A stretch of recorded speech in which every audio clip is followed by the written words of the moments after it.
Welcome to the stream, my friends. I thought we'd take a few minutes here to recap everything that went on at TwitchCon, which there was good, there was bad, and a lot of good times and bad times, but it was still overall a good time. And plus, I got this at MCC. Come on, look at how cool this is. This is the zoo hat. Look at this. So, the person who created this did such a fantastic job. The problem is, they were escorting me out of there like I had committed a crime, and they had come over to give it to me, and I didn't even get a chance to ask their name, but they were so nice and they did such a fantastic job. Like, it is so well made and well designed. Like, it's so sturdy. Like, this thing is sturdy as can be. Like, I don't want to give it like a hit, but like this could take a hit by a creeper. It is so cool. I love this thing. I love it. And when I get my new studio, I'm gonna have some shelves in the back. Look, hot guy too, just to remember your inner hot guy. I'm gonna have like some great shelves, and it's gonna look so cool up there. It's gonna be amazing. But yeah, so I thought we'd talk about TwitchCon, and I'm gonna leave some of the accessibility concerns kind of the end. Let's talk about maybe some more of the positives and the fun we had before we kind of get to that, because I did talk to Twitch, and I laid out as many like concerns that I had, and of course the audience. Like, I spent a lot of time looking through all the emails, all the messages. I might not have replied to everybody, but I read through every single message and email. It was like, I don't remember the words that I am trying to find in my head. So yeah, I think one thing I went into that meeting with Twitch about was that, yes, it's easy to complain, but I wanted to at least come with the solutions. At least my solutions, either they be realistic or unrealistic, at least they were like a solution. Like, for instance, just before we get to the main thing, I just want to give you like an example. Like, there was a viewer that their scooter that they rented broke down, and then they were kind of like, oh, they have nobody to like contact, and nobody knew what they were doing. It was a whole thing. And I'm like, a simple solution to this would be to have a number given to the renter, and they could call that, and then somebody at the rental like scooter shop could come running up there, right, and be like, whoa, let's fix this up. Or like there's like a tag hanging from it that they could be like, oh, let's just call that number, boom. Or like the staff could look at it and call, hey, we need a fix up here, something like that. It's like super simple solution, I think, to fix said problem. The tag on the scooter was with a number, yeah. But yeah, it's like, that's a solution. Like, the second solution I had was like, they need like a disability coordinator, so that when when something arises, like, they can have somebody come. So I was trying to like come to some solutions that they could have. They seem to be really receptive, and they wrote down everything that I said and listened. So we'll get to that in a minute. But yeah, TwitchCon. So who in the chat went to TwitchCon? Who in the chat went to TwitchCon? Who in the chat here? Who in the chat? Who in the chat? AZ, yes, AZ did come. Oh, we got a lot of people over there. Oh, that's cool. That's cool. That's cool. In front row of MCC. I'm sure I saw you. I'm sure I saw you in the front row. I'm sure I saw you. That's cool to see. All right, so where do we want to start? Oh, let's start where my dad's favorite part of TwitchCon is when I made a flight that leaves at 6:50 a.m. Departure.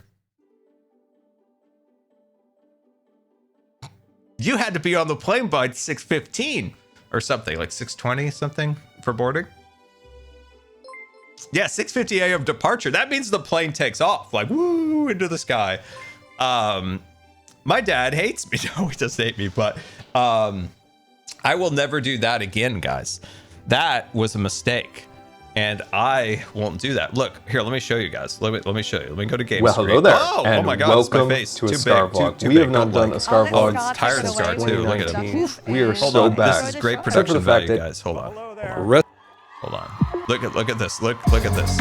Hold on. This is the vlog. This is the vlog. Look at that face. Look at those eyes. That requires. So tired. Thank you for showing up. We appreciate you. And welcome. Wait, is everything playing at once? Are you guys hearing like multiple things?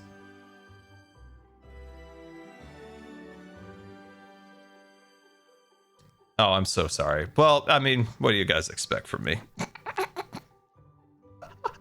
Okay, it should be fixed now, right? It stopped. Yeah, I think it was playing the panel. I think it was playing the panel.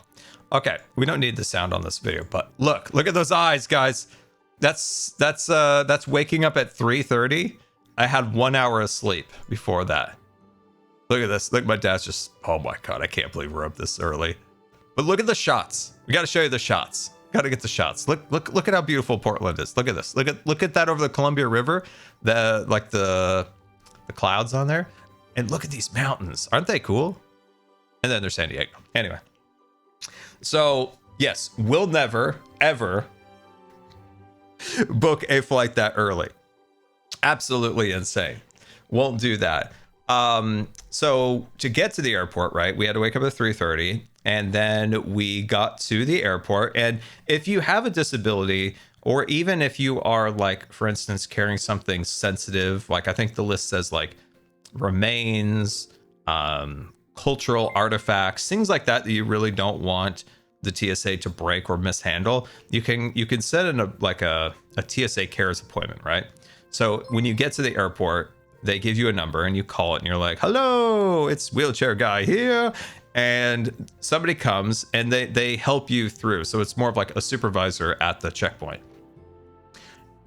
This can vary. If you're at like a good airport like PDX, John Wayne, other ones, Seattle was actually really good. Nashville was horrible. LAX is horrible. But if you're at like a good airport, they will like come and they'll help you through the line. But I knew something was up. 310 tip $10. This donation is specifically for you to buy your dad a drink because he has earned it. My dad. Class Toys 186 tip $3. It looks like your cats are just as mischievous as me. Here's something to help get more cat toys to distract them with. XD. That is so nice of you. I appreciate it. I don't know why. That just made me laugh. My dad doesn't drink, but I know I can get him something that he will really enjoy, for sure. For sure. That's so funny. Thank you so much for the tip. That's a delight. Thank you so much. And Blastos, good to see you, man. Good to see you. Really appreciate the tip. And like I said, guys, Blastos has been with us like pre-Hermitcraft. Like, good to see you, man. Hope you're doing really well. All right. So I realized something's up. Like the guy that I talked on the phone at Portland is usually really nice, not super nice. And I'm like, oh, I kind of like cross my fingers every time going through TSA that like the person that I'm going to get is going to be like nice. And so the supervisor brings us back and then he leaves. We just wait there for a little while. And like a super nice guy comes up and I'm like, because I have a lot of things that look dangerous and are scary. And I look scary. So I just need somebody to be chill and nice and cool so things don't get crazy. And this guy's great. He's just going on about Call of Duty because he asked where I'm off to. I'm going to go to TwitchCon. He's like, dude, you play Call of Duty? And we had a Call of Duty talk. He's like, dude, I get home from Call of Duty. I get the boys together and we play some COD. And I'm like, this is my guy. And then this other person comes over and he's like, and they'll take care of your bag. And then I'll do like the pat down, you know, the swabbies of the hands and things along those lines. And I had the audacity to ask, hey, could the person handling my bag, because there's medical equipment in there and things that need to be like clean, sterile, could they put a new pair of gloves on? And the person like turns to my head and just goes, they're new. All well holding the wheels of the bag, you know, the wheels that roll through the floor of the airport where people had just walked through bathrooms and God knows what. And I'm just like, oh, this is gonna be bad. Like, this person looked at me with contempt and all I said was put on some new gloves. And so they start, so he's doing this, we're talking about COD, we're having a good time, you know, he's nice. And another person arrives and they start just like ransacking my dad's bag. And my dad just has clothes in there, but he has his. My dad has a DBS in his brain. It's a whole thing. But so he has some of the equipment in his bag. Well, what happened was, what I figured out is that they didn't bring us through in a sense of like, because they brought us to an empty checkpoint line, they did not consider us pre-check, which we are. So, which I'm led to believe that if you were a pre-check, you can leave electronics in your bag. And so they start ripping his bag apart, looking through it and stuff like that. And I'm like, if they do that to my bag, we're gonna have a problem, because let me go to the slideshow, because I have really good production quality, guys. Yeah, it's not gonna work. There it is. This is packed so beautiful mountain. This is packed so delicately. So inside here, there is so much packed into there. And so they get to my bag, and the person turns back to me and it's like this. You know, you could just take the liquids out and put it in the conveyor belt. And I'm like,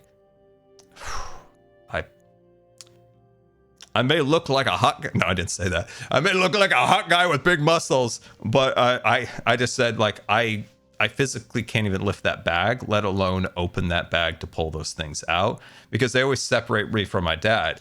And the person doesn't really acknowledge anything. And Call of Duty guy is still talking about Call of Duty, by the way. He is still talking about his favorite maps, his favorite guns, which is weird, talking about like guns in the checkpoint. Like, I feel like if I brought that up, there would be a problem, but I'm going along with TSA guy because we're having a good time over here. And I'm like, and then I go, I've never been told to take out the medical liquids. And then they turn back. They always do this thing. It's new. And I'm like, where was the flyer? I'm like, I'm just trying to do my best here. Always try to, when you're in this situation, you have to be as calm and nice as possible. Kill them with don't kill them. Not in the TSA line. Another hug? No, don't touch them. Portray happiness and calmness as much as possible. As much as possible, right? So in Minecraft, yeah, in Minecraft. So just calmness. And I'm like, I don't know how to get that out. So they take this, they rip this bag apart, right? They take everything out of it.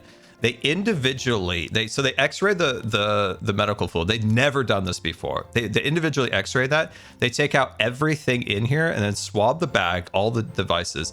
Then they proceed, this is all out, all over the place. They proceed then to take my clothes on the other side out and individually like rub them down. There's a lot of rubbing, guys. We got everything rubbed down really nice. It was a full-on TSA massage of the clothes. Everything like got whatever. Then all of a sudden my like bag with all my batteries from my oxygen concentrator gets dumped out, and I'm like, we were there for like 45 minutes.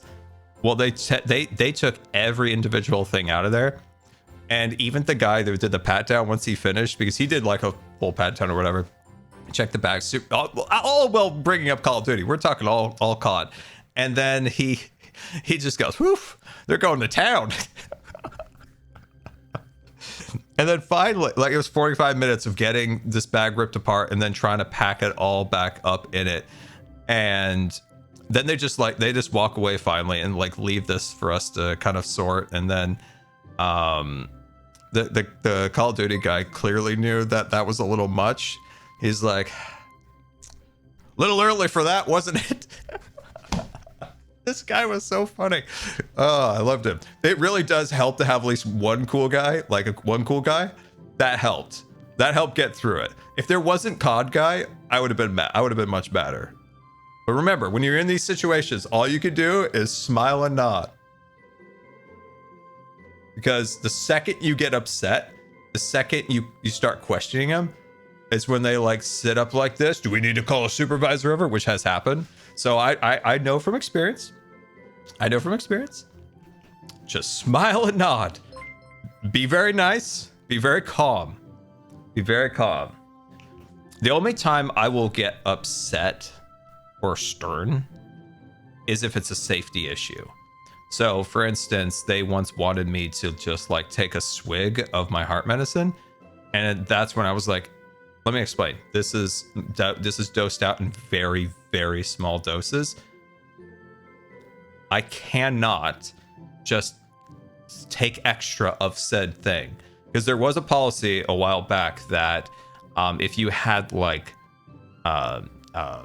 you know, like baby's milk or something along those lines, the person was required, this was like a long time ago, to like taste it or something.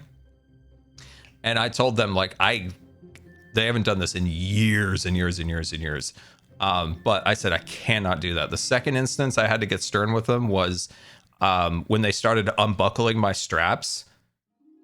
And it was kind of like a pause moment. It's like in the hospital, like we're gonna have a team pause here for safety.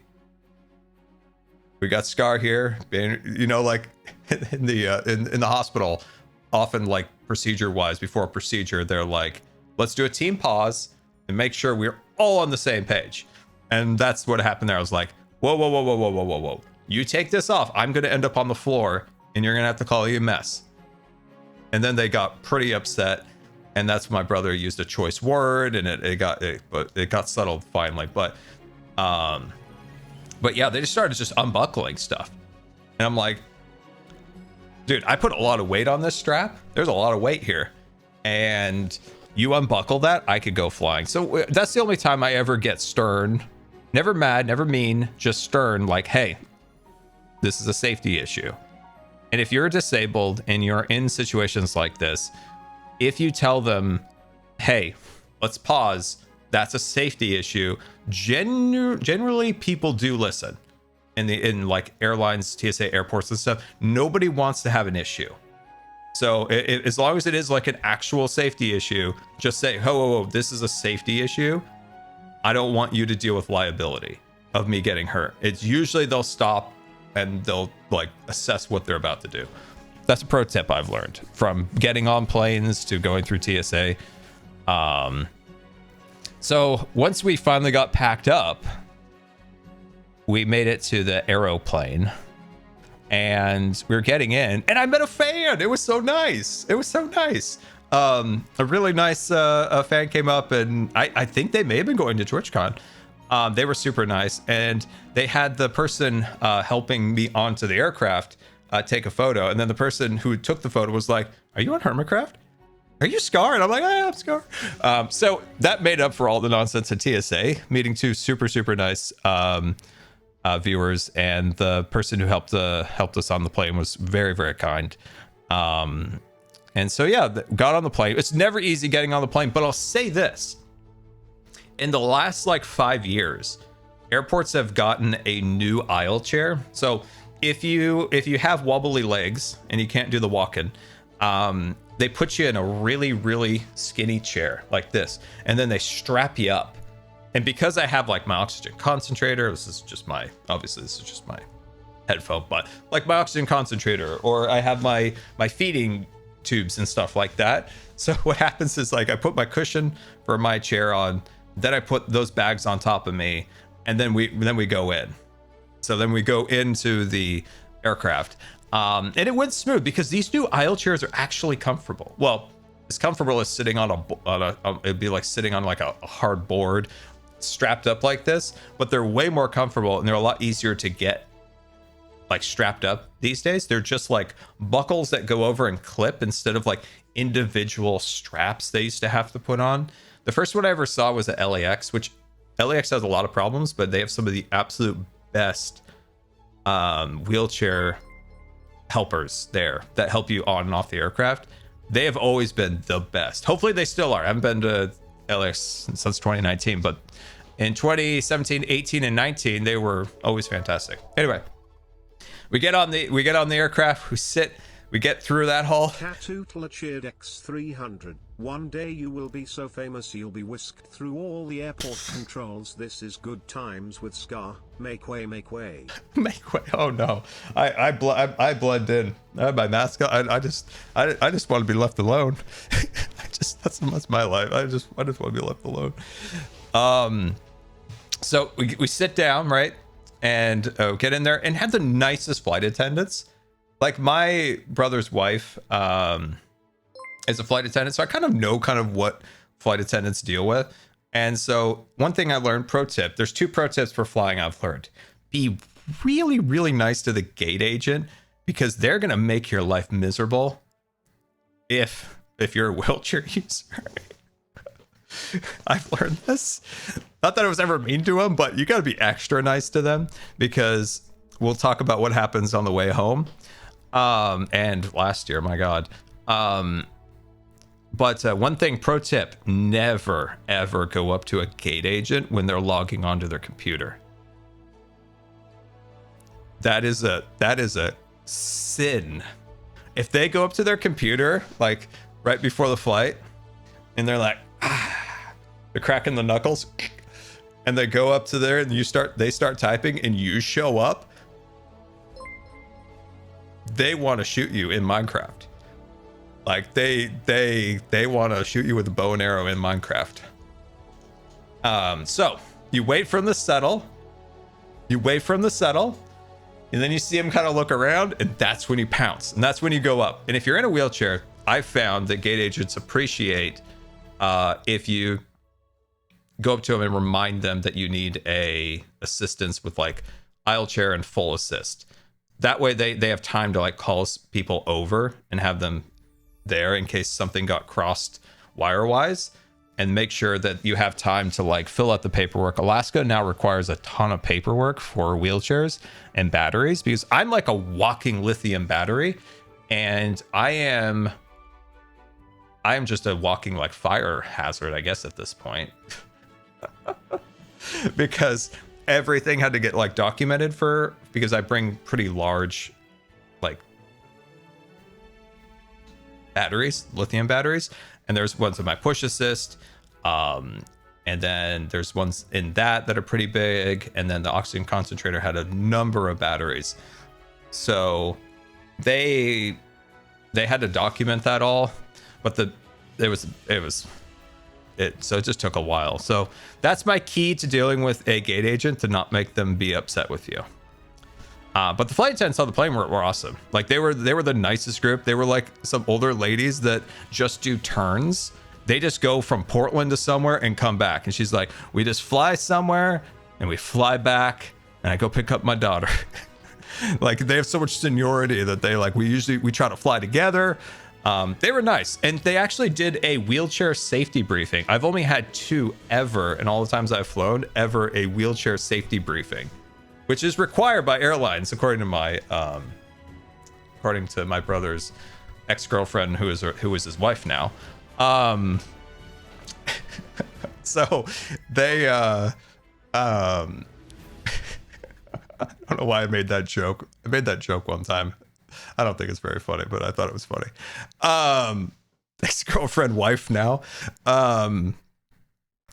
But they're supposed to do that, and she did. I was like, oh, I appreciate you. Like, she's like, if this comes down, and she's like, and if we go down, I liked how like frank she was. Like, how do you want to get taken off the aircraft? And I go, well, I'll probably pull these cords, and I would assume that maybe my dad would drag me. And I'm like, heck, if you had the time, you could grab my feet, and we'd be all set.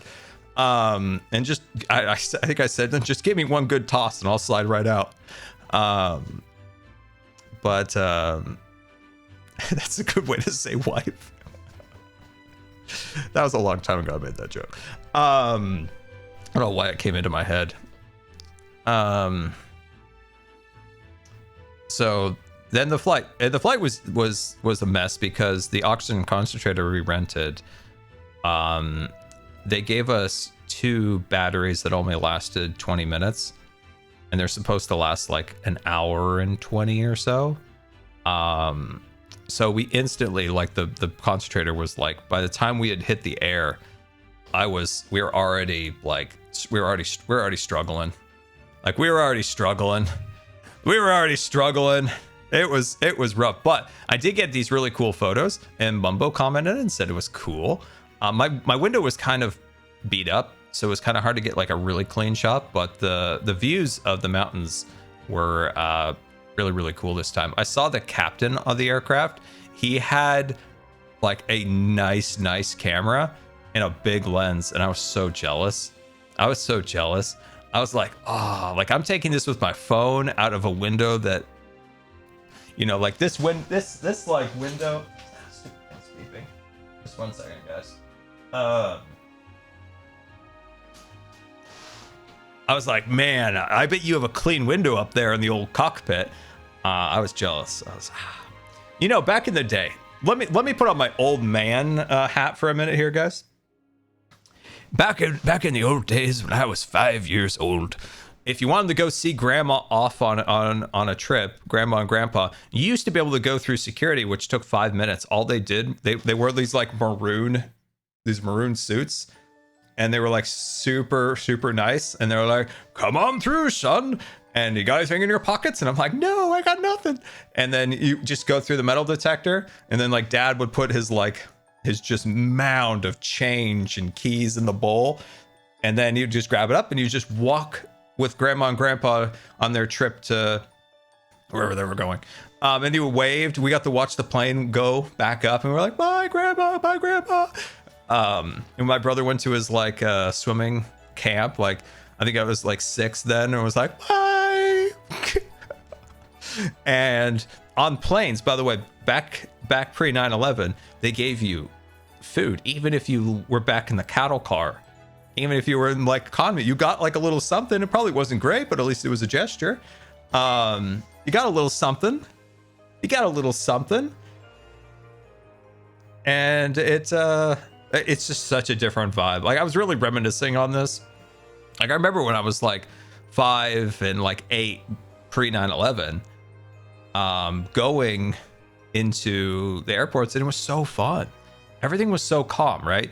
Like everybody didn't have like an entire, you know, expedition worth of bags that they're trying to shove onto the inner compartments in the airplane, because airlines didn't charge for bags. So 99% of people checked everything. Most people just came on the plane with literally nothing. Like literally nothing. Well, I mean, they had clothes on, of course, but literally nothing else. And so there wasn't like that crazy like getting on with all the bags and everybody hooping and hollering, and the flight attendants like, I'm gonna have to check that, and they're like, oh no you're not, and it's the whole thing. And like nowadays, like gosh, they're so obnoxious, planes, because it's like, we're gonna do our pre-boarding now, and then it's like, and then our super duper flyers are next, and then we're going to load our premium titanium credit card holders. Now we're going to load our platinum credit card holders. And then we're going to load the CEO's best bud. Is there an expected mother in the crowd? Military. And then it's like, and now first class. And now our gold credit card. Can we have our gold credit card members stand up, please? Thank you. Can we get our silver credit card members? Can we get our partner airline credit card holders now to the front, please?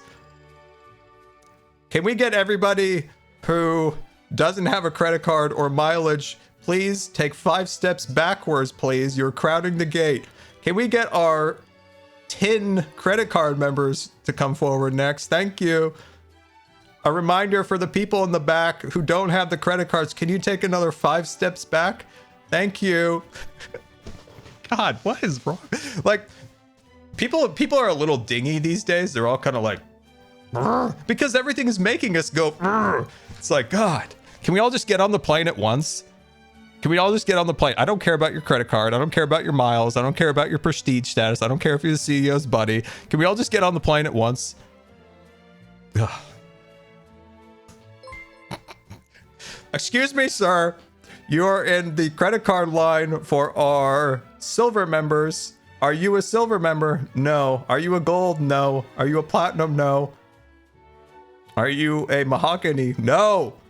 Then can you please take 100 steps backwards and bang your head on the wall in Minecraft? Thank you. It's just so annoying. I swear, the people who make decisions for everything in life these days don't actually live in the environment of the decisions they make. That is my stance. That goes all the way to Disneyland. Like, you know, JD Slick, the chairman of the parks, he's not buying the $15 parking. He's not doing the reservations. He's not doing any of that. He's not doing the multi-lane super duper passes. No, he's not doing that. Mr. Slick isn't doing that. No, he's not doing that. He's not doing that. No. And these airline people, they aren't doing that. They ain't doing that. Not at all. Anyway, all right, I'm done. I'm done ranting. Okay, we finally get there. We finally get to San Diego. San Diego is one of my favorite places in the world. Like, look at how cool it is. Oh, those guys are cool too. But no, there's the meetup. Oh boy, we'll talk about that in a minute.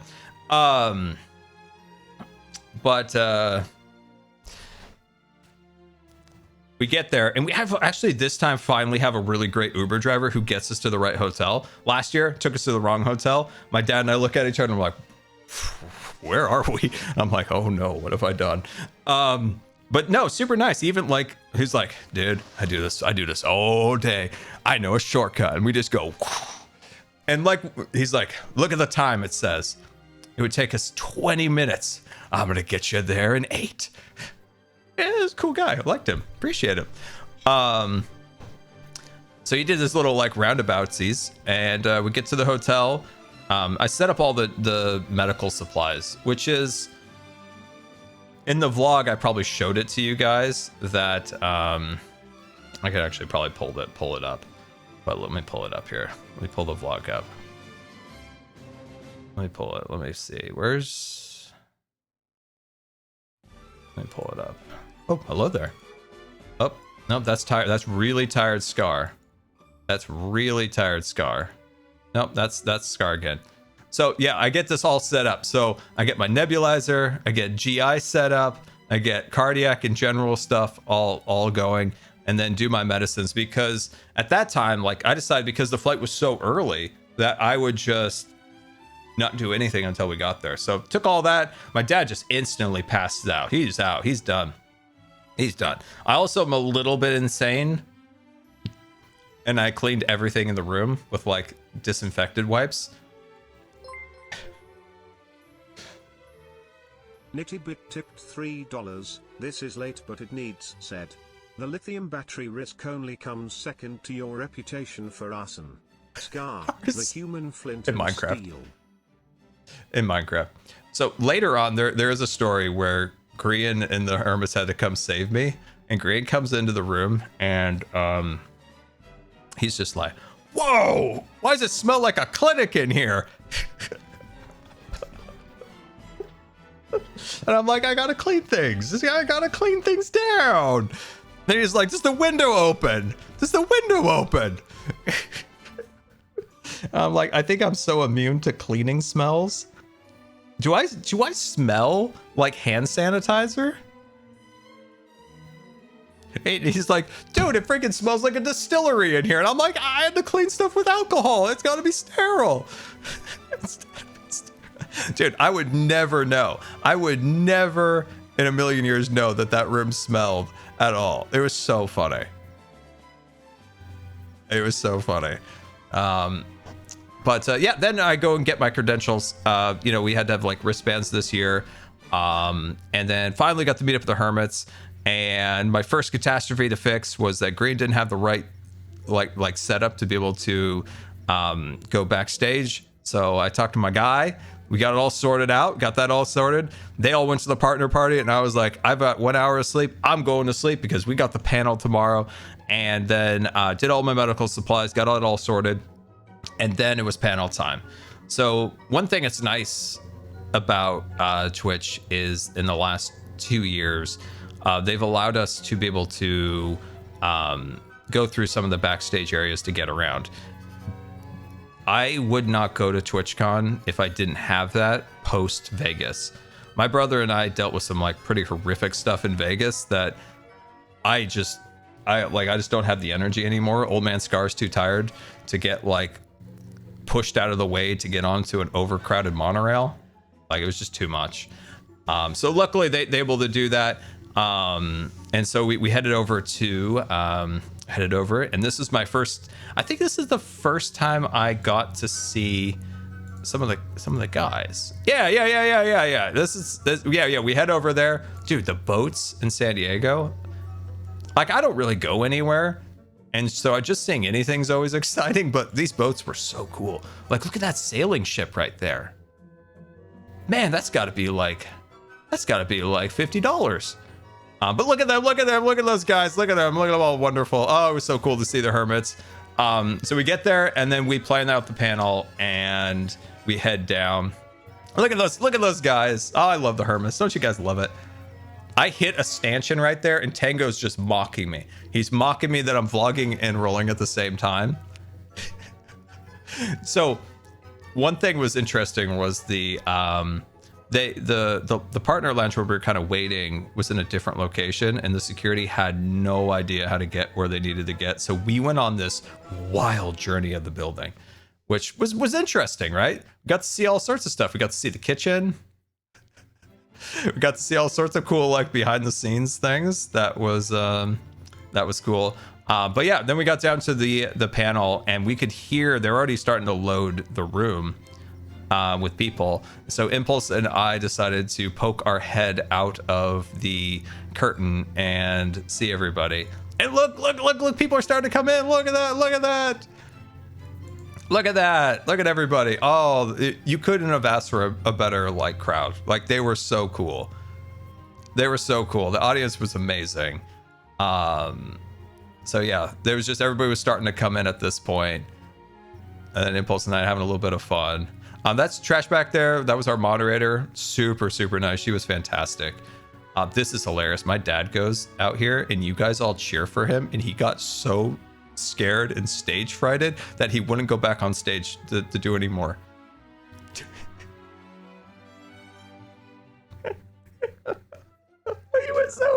He was so embarrassed. Oh my god. I couldn't figure out why he wouldn't go back and he goes, everybody was watching. I got nervous. But look at the crowd, guys. Look at the crowd. Look at the crowd. Look at everybody. Look at how cool everybody is. Look at how excited everybody is. Oh, it was so cool. This was a packed house, guys. We also maxed out the wheelchair seats, which we were the only panel to max out the wheelchair seats. So that is in my mini notes that the panel rooms need additional wheelchair seats because we maxed them out. This was the biggest panel of the entire event. And yeah, we maxed out. So that is on my list of many things. But that is something I did address. But yeah, look at that. So that was really cool. The panel was fantastic. There was some there were some tech issues that kind of killed Skiz and I. So Skiz and I worked on this panel from probably, well, we submitted the panel for consideration back in, what's the month that comes before June? May? I think like May or so. I think it was maybe May. And then we had to wait like a couple months. It got approved. And then we brought Tango in to kind of help with like the presentation portion of it. But the problem is when we got there, the videos that were supposed to play, they couldn't play them. So they had to play them at source, which then they like re-uploaded to YouTube, which caused a whole catastrophe. Like sometimes the videos were playing from like 3/4 in or in the middle. So like the prank video, you guys missed the beginning of the prank video, which was frustrating.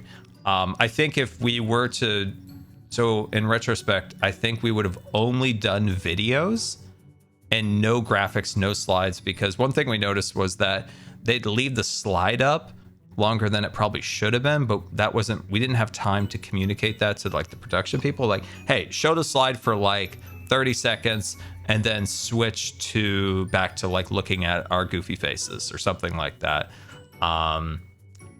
So that was kind of frustrating, especially for the people at home, because everybody in the audience could, you know, they could see us, but I noticed from the Twitch chat's perspective, they were seeing like mostly like static images and not us. So that was a bit frustrating. Like if we went to like the panel clip, so if we go to like this, I'll kind of show you what I mean by that. Well, apparently it doesn't want to play. There it goes. So let me just, I'm just zipping ahead a little bit.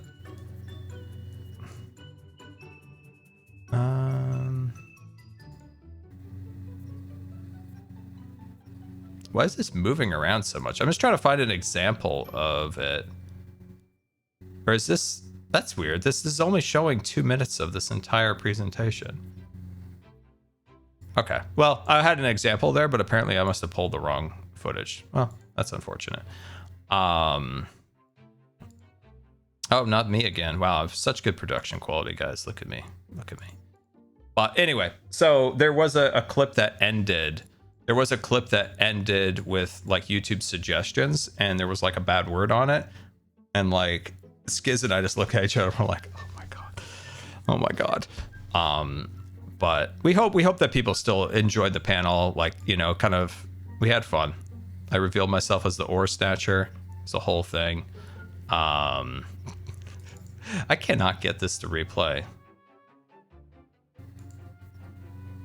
I cannot. You guys remember when that came on the screen? Yeah, like I wasn't like a happy Scar about that. I was not a happy Scar about that. But I think in the end, I think people enjoyed it. I gotta say, for the audience, you guys had great questions. A lot of times, questions from the audience can be a little like worrisome, but at least we know and understand our audience to be awesome. And like, for instance, like Twitch has some like things like keep questions to, you know, family friendly, this and that, just to try to like mitigate some of that. But like, I just didn't worry about our audience. Our audience are great. Every question asked was like fantastic. So that was really, really cool to see. Like, everybody was super, super cool. And I'm trying to think of anything else from the panel. Grian and Jem decided that they were going to come in and watch. 77 tipped $20. While I didn't get to meet you, I am grateful I was able to say how much I appreciate you all in the panel. Aww. Did you get the bag of jellies after? Yes, I did get the bag of jellies. I did get the bag of jellies. Thank you so much. Like, I can actually now take one out of the package because I only have one, and I will leave it in the package. So now I can take one out of the package, and I'm going to give one away for the charity event, like a signed one. Thank you. Thank you. By the way, also at the panel, somebody had give Impulse this to give to me, and it is a 3D printed jelly. Now, I knew this would happen. The tail did break, but that's okay. I can fix this. I can fix this. I am capable. But isn't this really cool? This is so well made. Isn't that cute? I love it. I love it. It's really, really nice. And once again, it's just like my hat that I got. This will be so perfect in my new studio. This will be so perfect in my new studio. They're gonna have such cool places for this. Like my Scarline Castle I got last year. It's gonna be so cool. Now, I only have a fraction of the things that were given to me because it's still being mailed to me. So I only have like a couple things that wouldn't fit in that box, and this got shipped completely separate. Anthony, Minecraft Anthony, he took care of this and sent it to me. Like, we don't deserve Anthony at Minecraft. He's too good for us. We don't deserve him. But yeah, all the other stuff's still in a box getting mailed. So yeah, that was the panel. I think it went well. There was obviously some tech issues, and it's always nerve-wracking to talk in front of people. So you get a little nervous when you have to do the intro. Like, I have terrible fear. It's my second fear: snakes and speaking in front of crowds. And so sometimes I get a little nervous when I'm talking or talk a little too fast because I'm just nervous. But yeah, I hope I did okay, considering speaking in front of people is my second biggest fear next to snakes. So yeah, it was just cool. So thank you guys for coming. You guys were all absolutely amazing. And as I said, we got lost again in the backstage area. And I found this like amazing little vehicle. Like, look at how cool that is. I want that. I want that so much. I often look at that and think, like, you could, like, if somebody's in your way, like, there's nothing they could do. Like, you are going to plow through a crowd in that thing. like beep beep, I'm coming through in Minecraft. And like you could just nobody get in your way. This thing is gonna knock you out of the way. This thing is like really heavy duty. But yeah, I wanted to get on that so much. I still think about it. I still think about it. Tried that through TSA. Found the ice machine and the coffee maker. And then we went through the Tower of Terror, which was fun. You know, it's good memories getting Tower of Terror back, so it was nice to do that. And then I found the San Diego Convention Center waffle maker, which was nice. Probably wasn't expecting that, but yep, I found the waffle maker, which will appear in about 5 seconds. There it is. There it is. That's where they make the waffles at the San Diego Convention Center next to the laundry and the chemicals. Maybe this is waffle batter, guys. See, look at it. Look at it. Do you see it right there? Little metal waffle maker. Look at it. Look at it over there. I love waffles made next to the laundry machines and the chemicals. Love a good chemical waffle. It's good times. Then we went on to the show floor. We were gonna go pop over to the Minecraft booth, and we met so many incredible people over at the Minecraft booth. And I think some people were there for hours. There was a point where I got a little bit too tired, and Anthony and Sean, the Minecraft guys, were like, dude, you don't look great. And I'm like, I'm a little tired, man. And he's like, okay, I got you. And Sean takes me on this crazy like journey through all sorts of different elevators. And then Anthony's like, where are you guys? And Sean's like, I think we made it to the 3rd floor. And he's like, oh, you are so far away from where you need to be. And so then Anthony came, saved us, got us back to the place where we could get in the cars and go back. I've said it before, I'll say it again. Sean and Anthony at Minecraft are incredible.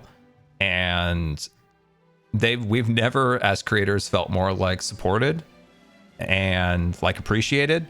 And then we appreciate them. And it's like, so we have such like a fantastic like relationship as like creator in the studio, and I think it helps make like really good content. Yeah, we definitely went through the back rooms a couple times. Yeah, we definitely did. We went through an elevator and it opened up into their administrative offices, and I'm like, I think we're in the wrong spot. So yeah, they're fantastic. Could never say enough nice things about them. But they did a great job. This is the first time I think that Minecraft has done a booth since 2016 Minecon. I might be wrong. There might have been something else here or there, but this is the first time I think I've ever seen this. And I'm just so hopeful that they do more of this in the future. I did bring up Minecon to Anthony, and he did not acknowledge the words that were coming out of my mouth. But I will never let up. I will never let up. I will just keep bringing it up because we need a Minecon. Not that I think that I'm going to speculate here. I think Anthony would love a Minecon, but it's you know, there's a lot of factors that play into putting on a big convention. And so like, I get it from their perspective. There's a lot of factors that come into play. And it's, I get it. But we love it as creators, you know? But yeah, they did a good job. Unfortunately, I lost the sweatshirt and shirt and the one that my dad bought my mom from the Minecraft booth. That bag got left, I think, at the airport when we were getting out. And so sad. But I at least have my jersey. But anyway, yeah, so that was, the Minecraft booth was so cool. They did such a good job on it. Like, look, we got the happy gas up there. We finally got this fella in Minecraft, like actual Minecraft now. It's been in the code for like 1,000 years. But yeah, can't say enough nice things about what they did. They did such a good job. It's just cool because Minecraft is like a sleeper at TwitchCon. There's like, I call it like crazy TwitchCon, and then there's the wholesome fun Minecraft TwitchCon, and there's like all the Minecraft streamers and this and that here, and like we're all having a great time. Everybody's positive, everybody's chill, everybody's having a good time. And then there's crazy TwitchCon over here, and we're like, we're gonna be over here at the wholesome side. We're gonna be having some good times over here. So seeing that Minecraft now has like a presence, I think that like solidifies that there's like a really positive and really great aspect to TwitchCon. And like I said, I'm just so happy like what they've been doing. Like they're just killing it. This is the state of me after the meetup and the panel. All of my things are broken. Dad and I are on our way back. Everything is like flashing yellow and red. And then we went back and rested until. Oh, by the way, it's not Kardashians. What's the creature, the aliens, the people who kidnapped Jean-Luc Picard of the Starship Enterprise? And it's not Kardashians. It's it's Kardashian. Look, Kardashians. Dude, I always thought it was okay. All right, no, not Klingon. Okay, it's not Kardashian. Okay, I gotcha. Well, anyway, those lights over there reminded me of that episode when they were torturing Jean-Luc Picard of the Starship Enterprise. And I was looking at those, they were burning my eyes, and I'm like, dude, I feel like Jean-Luc Picard from that episode where they kidnapped him. Redtail tipped $3.14. A piece of pie for a piece of my mind. Tell the community the event you want to see. We'll make it happen. Lots of powerfully skillful people here. Oh, like a Hermitcon? That would be cool. That'd be cool. I know Joe was once saying like we could rent a theater in Nashville for like not a lot of money. Like say we charge tickets like $10. Like if we charge like $5 to $10, we could like cover the cost of the venue. Like we don't need to make money off of it. It's just something fun we could do. Like I was like, yeah, we could do that. We could get up on stage and just randomly talk about random junk. We could just talk about random stuff. All right, let's get past. There's the mic. Okay, this is good. Let me back up a little bit. This is the highlight of TwitchCon coming up. That's the Minecraft meet and greet. By the way, I saw these hooligans go by. I didn't get to go on the golf cart. I asked the guy if he could like put a rope behind him and like tug me. He said he'd love to, but he couldn't. Hi, Scar. But the Minecraft guys, by the way, the coolest people at Minecraft, anyway, they did such a good job on this meet and greet. Yes, it was only an hour and they had to cut off the line, but they did such a good job. Like you guys were so awesome for coming out. You were so like incredibly cool and chill. And also they gave me a table. Anthony got me a real table, like a respectful table, a table with even a curtain. It was such a good table, and I appreciated that table so much. I appreciate you have no idea how much I appreciated that table, guys. That table was everything to me. Why I like a table is that I don't always want my whole wheelchair on display in photos. Like, it's nice just to have a photo with like the person, and it's not like I'm not in this awkward position. My legs aren't all like twisted around. Like, this is a whole thing. I like the table, and it's easy for me to sign things. Like when, you know, I put it down, sign it. Otherwise, I'm having to like sign on my leg, and you know, like you could get a rogue Sharpie and there goes your pants. It's a whole thing. So having that table is always huge for me, and they got me a table, and I freaking appreciated it. We'll come back to that in the next meet and greet. But look at this. Look at all you guys being all fantastic and cool. Look at all you guys. It's so cool. You guys were so fantastic. It's just such an honor to meet everybody. And yeah, it was so cool. And then look at the costumes, guys. Look at the permit office costumes. Look at that. Easy. I just saw Easy go by. I signed so many TCG cards. It was wild. There's a couple people now that have the Series 1 cards. So like Hawkeye standard card and I think Scar standard card. At this point, there's maybe like 5 of those even in existence that are signed. So people have, I don't know where this dog came from, but he was a delight and a wonder. And I appreciated him very much. Look at him. Look at his face. Look at his face. Look at his face. Look at his face. Everybody look at dog. I don't know whose dog that was, but it was nice to see the dog. He is a lovely guy. Look at him. Oh, he's a good guy. I didn't get to pet him, sadly. I didn't get to pet him. But yeah, that was really cool. And then we get escorted to the Twitch meet and greet. Got the purple lights in everybody's faces. Giving everybody a migraine. But look at this. So I get that there was a lot of problems with the meet and greet, but it was still such an honor to meet everybody. And there it is, guys. There's the table, the infamous table, dude. I posted that as a joke on Twitter. Like, yeah, I'm making fun of it. It was kind of like ridiculous. I didn't know that the tweet was going to get 4.5 million views. 4.5 million people saw that. Why don't those 4.5 million people go watch my video? There's way better content there than the goofy table. But the table is hilarious.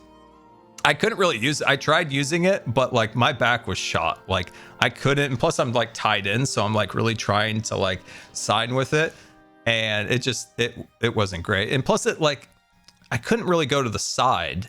I tried doing that. I tried going to the side, but I have less range of motion going over here with like the side guards and all of that stuff. Well, I'm actually in a different wheelchair now because that wheelchair is broken from the airline, but I couldn't do that. So like leaning forward was just a disaster. And plus it separated me from False, Ren, and Cub. So I was kind of like over in the corner, and it was just kind of awkward to be like stuck over there. I will say at least this time they allowed me to plug in my concentrator. Last year they wouldn't. It was like a tripping hazard. So at least this year they did do that. They like taped down an extension cord to that area. But at least they did that. Well, we'll get to it in a minute, but they did unplug my oxygen concentrator during the panel because of union contracts or something or other, and it died during the panel. So we'll get to that in a minute. But yeah, that was the table.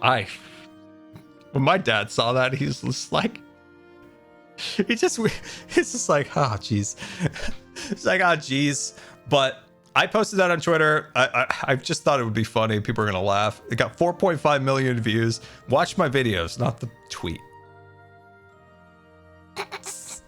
But on a positive note, once again, everybody, I get there was a lot of problems, but just thank you for coming. And it was just so like this person, these people came from the UK. They're just wonderful people. Like, oh, I think there's somebody from Chile. There's so many people from so many places around the world. It was so cool. Oh, the banner. Oh, I loved it. Oh, that's so cool. Guy. I'm gonna pause in 1 second. Okay. I don't know if they want their name said, but this was such a cool gift. I think I can explain what it is. This is a book of every. I was able to meet you for 17 seconds over at TwitchCon, but nonetheless, it was lovely meeting you. Also, thanks for streaming on my birthday. Oh, well, happy birthday. Happy birthday. It was nice meeting you. I wish there was more than 17 seconds. This is like a photo album of photos from Walt's office at the studio, and then a description of like every single thing as if you were going on the official like VIP tour of seeing all the different things. It is so cool. I have not seen it since the event because it's in the box that got mailed. Like this giant box to the right of the screen over here is full of all the stuff. It's over here. It's in there, and I cannot wait to see that. I'm so excited to go through that because once we left, that box didn't get thrown away. I want to point that out. That box did not get thrown away. I know some people in the meet and greets, their stuff got thrown away. Mine didn't. The only thing that got thrown away was my stickers that I spent $300 on. But that box did get mailed, and it is coming, and I cannot wait to see that. Oh, I'm so excited. I'm so excited. I know, Coco. I know. Guys, can we just talk about that cosplay? Can we talk about that? Isn't that amazing? They were so nice. They were so nice, and they did such a good job on it. They even got the jelly up there. They waited a long time. They waited a long time. They waited a long time. So it switched to the next day. After the meet and greet, I got like my asthma kind of like took a bit of a, because wearing the mask and stuff, it really kind of affected it. And then when I got back to the room, I was a little like dizzy, a little disoriented a bit. And when I went to the bathroom, I fell like straight off the toilet. I hit the tile I hit my like hip, I hit my head. It was rough. And my dad was like, we called 911. And I'm like, sorry I couldn't get my words out when I met you, Scar. But I did get a cool photo and I will tell you now, you are my hero and inspiration. Thank you for going the extra mile to meet us all. oh, thank you. I appreciate that. It was an honor to meet everybody. It always is. It always is. And I know, like I said before, there were problems with the meet and greet. Hopefully we could solve those so it's a bit more comfortable for everybody. But yeah, I hit the deck on the tile in the bathroom, and my dad's like, we're going to call 911. And I'm like, call the dads. Because I was in such a bad position. And I was also worried that what would happen in Vegas when they got me back up from when I fell, that I passed out because of like orthostatic blood pressure changes. I didn't want that to happen. So I was like really careful to like stay in this position and let everything kind of like settle and then do like a up. It was a little bit better. And so like I called them on Discord, like our group chat, and they're like, Scar, he's just butt dialing us. And I'm like, you guys. And then the only person I have on the What's It app, the What Time app, is Grian. And I call Grian, and Grian's like, good afternoon. And my dad's like, hey, it's Scar's dad. Would you be free for a few minutes to lift something? 11 tipped $5. Hi. My friend, from Chile, and I traveled 20 hours to meet you. It was so lovely to meet you even if it was 30 seconds. I know, it was Love so... from your Tom. I'm sorry. I know that at the end I got so fast. We will talk about that at the end when we get to kind of like some of those things. So Grian, Cub, Ramble Wheels, Impulse and Tango. 300. I am so happy you like the book, Scar. I am super excited to have you look through the Walt's office book. I wanted to bring you that joy. Oh, I'm so excited. You can make it to the real office. Thank you so much. I cannot wait to see that. Oh, I'm so excited because I got to see it like briefly, and I'm like, I was telling my mom about it like the minute we got home. I'm like, okay, this is coming in the big box. I'm so excited about it. It's coming in the big box. We're gonna look at it, and I have a perfect spot for it too.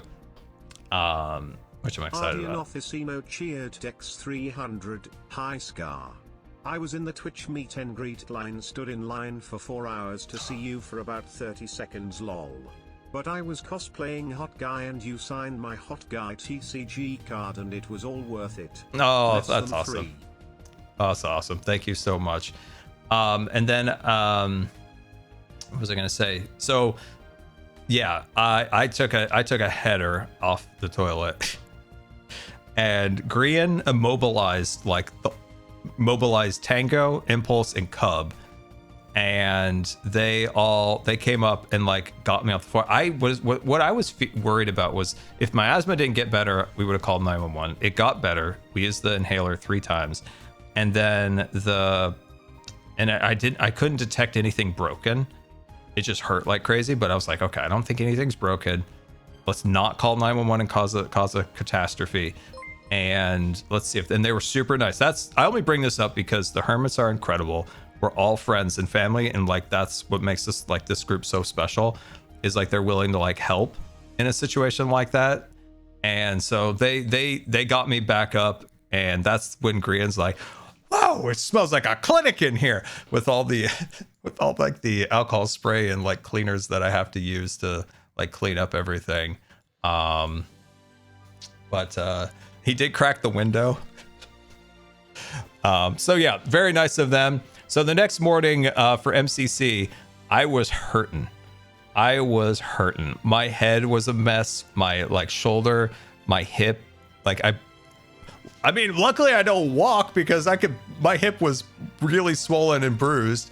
So it kind of just sat in the chair, right? And one MCC in that condition. Why does every MCC, this is 2 MCCs in a row at TwitchCon where I've had some kind of catastrophe the day before. But it's very nice of them to do that. And I just want to give them like a shout out because that is nice. Like they didn't have to help I just was worried about my dad, like, getting me out of that position I was in. I just didn't want him to hurt himself. I know he could have, but I just, if we had help around, I wanted to, I just wanted to make sure, like, yeah, I just didn't want my dad to get hurt. So, luckily they were cool and they were able to help. Okay, here's the cards. I brought them to Grian, but we didn't get a chance to open them together. That's what I wanted to do in the vlog. I was hoping to do that after MCC, but we didn't get a chance to. But I was glad he liked them, and he picked them out. Yeah, so I'm glad he got them. They're cool. My dad like hand carried that onto the plane. My dad like hand carried that, like, nobody disturb the Pokemon cards. Nobody disturb the Pokemon cards. So it's cool. I originally had an idea for my vlog that I was going to make it look like I opened up all the packages. So what I was going to do is I have some extra like TCG packages over here. And on the vlog, I was going to open them really quick and be like, I just took everything out of their packages and put them all in a nice consolidated box here for Grian. So he doesn't have to worry about the packaging and all that stuff. It's all packed up here. Got the cards out of their bags. It's all set. But it was 3 a.m. and I just like, we didn't have that much time between like waking up and leaving that I didn't get that part in the vlog. But it would have been really funny for the vlog. I think that would have been really cool. And then off we go. Dude, look at this. Wait. I gotta show you this. This is, I'm waiting for it. Where is it? We're driving here. Little wave. We're heading on. We're heading over there. Boom. That was the San Diego Bomb Squad was over there. But we pull in here. Got the hooligans. Look at them. Look at them. Bunch of MCCers, and then off we go. Got the lights, right? Pink lights for the for our team. This was like one of the highlights probably of the entire time, was just Grian, Gem, Pearl, just us back here in the in like the convention center before it opened. This is this is definitely like my favorite part. Like Grian just decides to book it. He just books it in about 5 seconds. He just decides. Look at his head. He realizes, like, what if I just booked it? There he goes. This is my favorite. This is my favorite part of the whole trip. And then we whip around the corner right here, and like there's just people standing there, and he's like, "Oh, hello, good morning." That's my favorite part of the whole convention. Yeah, that was my favorite part. It was just fun. It was fun hanging out. It's cool to see the convention center without anybody. Like, I've never got to go to the Elgato booth. I want to go to the Elgato booth. I've never been able to go to the Elgato booth. But I think at one point we were going to go by the Minecraft booth and the Gamers Outreach booth, but obviously it was still early. Nobody was there. Like, stage wasn't at the Gamers Outreach booth or anything. They wanted us here early for trying to figure out like what to do for like walkouts and stuff. And so we pull up here and look at Fruit. Look at him wearing this like full on Pink Parrots outfit. And then we did so much VOD reviewing, guys, the VOD reviewing. I did the best I've ever done in Ace Race. I know my place isn't anything to like be all that proud out, but I was proud out of it because that's the best I've ever done. If I hadn't have fallen in that hole and got stuck in there for a minute, I think I could have placed in the 20s. I think I could have. I really think I could have placed in the 20s if I hadn't have fallen in that hole. I've learned a ton by VOD reviewing this stuff. And I also want to mention Fruit is such a nice dude. Fruit is so nice. Fruit spent so much time like teaching us PvP skills and stuff. Like, I'm just inherently bad at it, but like Grian soaked it up like a sponge. He's just like, so like he really picked up on a lot. I tried, like, I still a little confused, but and Gem too. Like, they both really like got into it. It was really cool. So Fruit's just awesome. Fruit's just really cool. So that's like the backstage part where we all like hear the rules. Hear the rules and stuff like that. I think they were introducing Anthony for the Crafty Awards and stuff along those lines. But yeah, that's the whole crew back here. And another wild ride. So we're going back to where our computers are, right? The backstage area. I always love this part. I always love to see all the things. Like, there's so many people behind the scenes that I don't think get really appreciated that make the productions happen. Like, this area is just full of people on computers and this and that. And I don't think a lot of those people ever get much recognition for all the work that they do back here. So, you gotta show a little clip or two of the people in the back doing all the work. But see this right here? I don't know if you can see my cursor or not. Let me know in the chat. But yeah, let me know in the chat. Can you see my cursor? And don't forget to just put a heart or something in the chat so Twitch knows you're alive and a real human and not a bot. You can't see the cursor this whole time. I'm pointing to things with the cursor and you can't see it.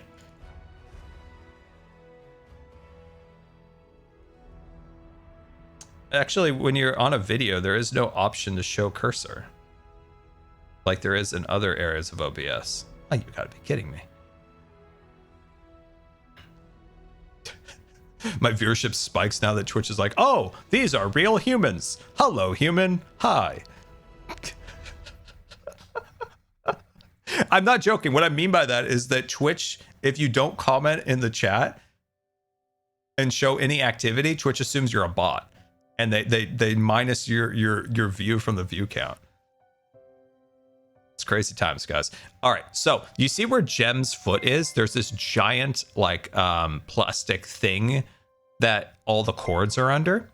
And this is a problem that I have. It'll probably get a little bit more evident later when we talk about accessibility, is that I am so used to things that I forget to like give a heads up or even acknowledge it to somebody who doesn't understand what happens like with the chair or something like that. Me going over that, the chair flipped back a little bit, but I'm so used to that, or my parents are, that it's not like a big deal. But Grian, being the first time pushing me, didn't know that. And I was so oblivious that I freaked him out, thinking that I was going to tip backwards. And in the vlog, I'm just like nonchalantly like going like this. I cut the audio out, but Grian's just like, oh my God, my stomach just fell through my... So I had to cut that part off. But it was like, oh shoot, I gotta remember sometimes, like when somebody is not used to pushing or something like that, I gotta be more cognizant of like, oh no, it's okay, it's okay.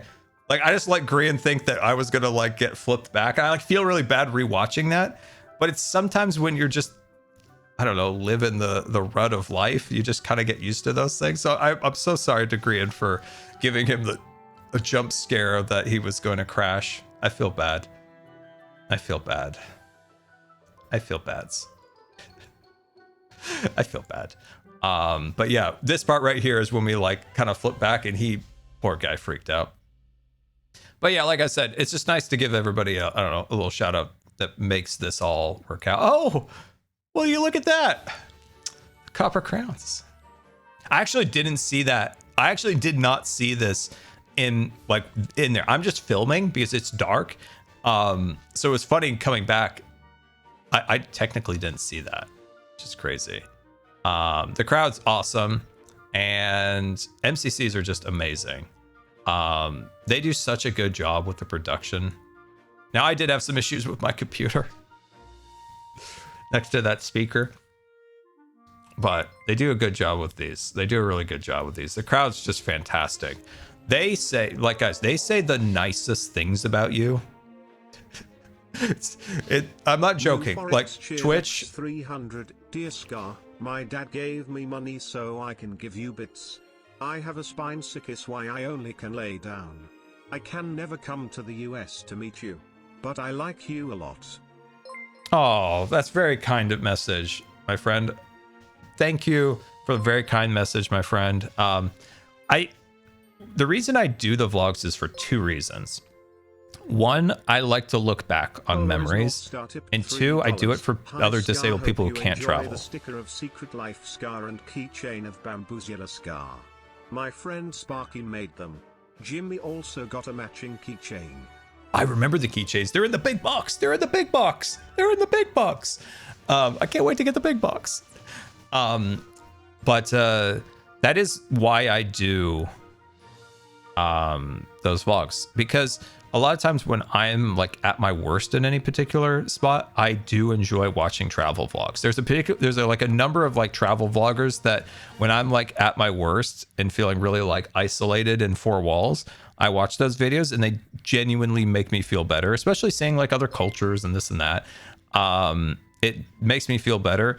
And if I could do that just a tiny bit by like taking people on an adventure that they might otherwise not go on when I'm feeling better and able to travel, like that's why I make the vlog. One, to remember these events, like Nashville 2019, like that was so fun with my brother. Like I rarely see my brother anymore. So like I look back on that and be like, oh, that's so cool. Or like 2019, the Disneyland vlog with my brother. So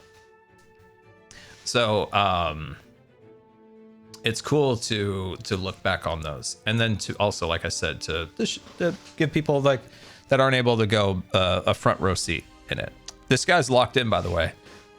I've never seen Korean locked in so deeply to wanting to win. Oh, it's so good. It's so fun. It's so fun. It's so fun. And here we go. So somebody handed me the snail, right before we went out. It was like right around here-ish. Somebody handed it to me, and I never really got to like thank them or really acknowledge it because it was just like we had to go so quick. But I got the snail. Dude, that guy almost ran into my dad. The camera guy. Oh, that's funny.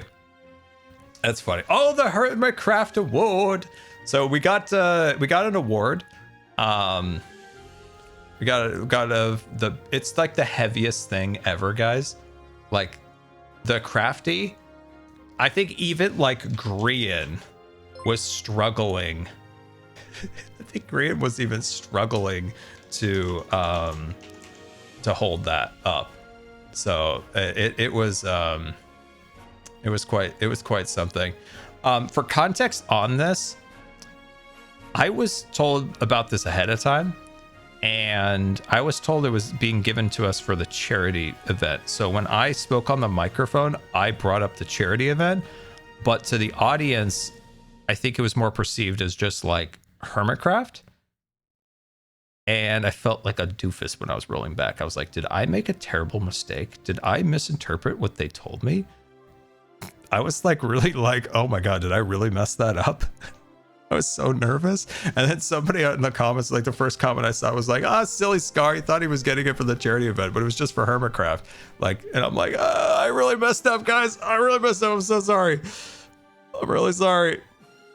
I don't know. Like, I still think it was, but like the card that the host read out was like just kind of like generic Hermitcraft and not like specifically for the charity. But yeah, because I was told about this quite a bit ahead of time, and that's the impression I was under. And that's why, like, I knew when I went up there, I didn't really know exactly what I was going to say, but what I was going to say was something about the charity event, and just always making sure to acknowledge that even though it's a Hermitcraft event, Jimmy and Martin play just the biggest role as any Hermit in making that possible. So it's like, those are the two things. Thank Jimmy and Martin, of course, and then like just talk about it. So I was a little nervous. I was a little nervous going back to my seat. Terraglow cheered X300. The charity event shows the heart of the hermits. Your speech was the Heartcrafter word. Scar. Thanks, Tara. Yeah, it was cool. I like I said before, Anthony and Sean, like, I can't say enough nice things about what they're doing. Like, they really do make us all feel like, I don't know, we're all like collaborating to just make Minecraft the best it can be. And it's just cool. Like, I feel like they've got like budget and power and creativity, and they're just rolling with it. And this is like golden Minecraft era. Like, just absolutely love it. I can't say enough nice things about them. Like, this is so cool. This is so cool. But it was nice to get everybody over here. And like I said, I felt like a little bit of a doofus, but and they gave me the microphone, which made me uncomfortable, but I don't do well talking in front of people. It makes me very nervous, but I did try to do my best. I tried to do my best. I think we're going to see the clutch. And I want to give context to this. Okay. So in Railroad Rush, Grian organized the teams. Grian's a good organizer. It's one of his like really, he has many strong suits, but one of them is the ability to organize people and set tasks and stuff like that. And he wanted to win Railroad Rush. Like he was like, I want to win this, and I think we can do it. So everybody had a role. Like Grian and Fruit were like building out the track and the layout. Jem was working on the vaults, and I was kind of managing the cart, because if the cart goes past this point, it has a chance of breaking down. Like my role is just to make sure the track doesn't break. So if it explodes, it could break the track, and then you could, lose by like it not going to the next room or something. So always making sure like the integrity of the track is in place. So when this cart comes, I haven't heard the call out to bring the car.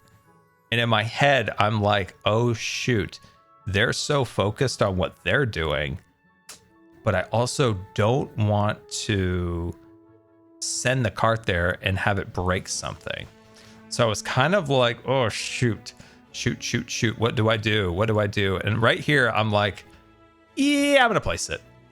And I didn't know that I did not look at the clock until I placed that down.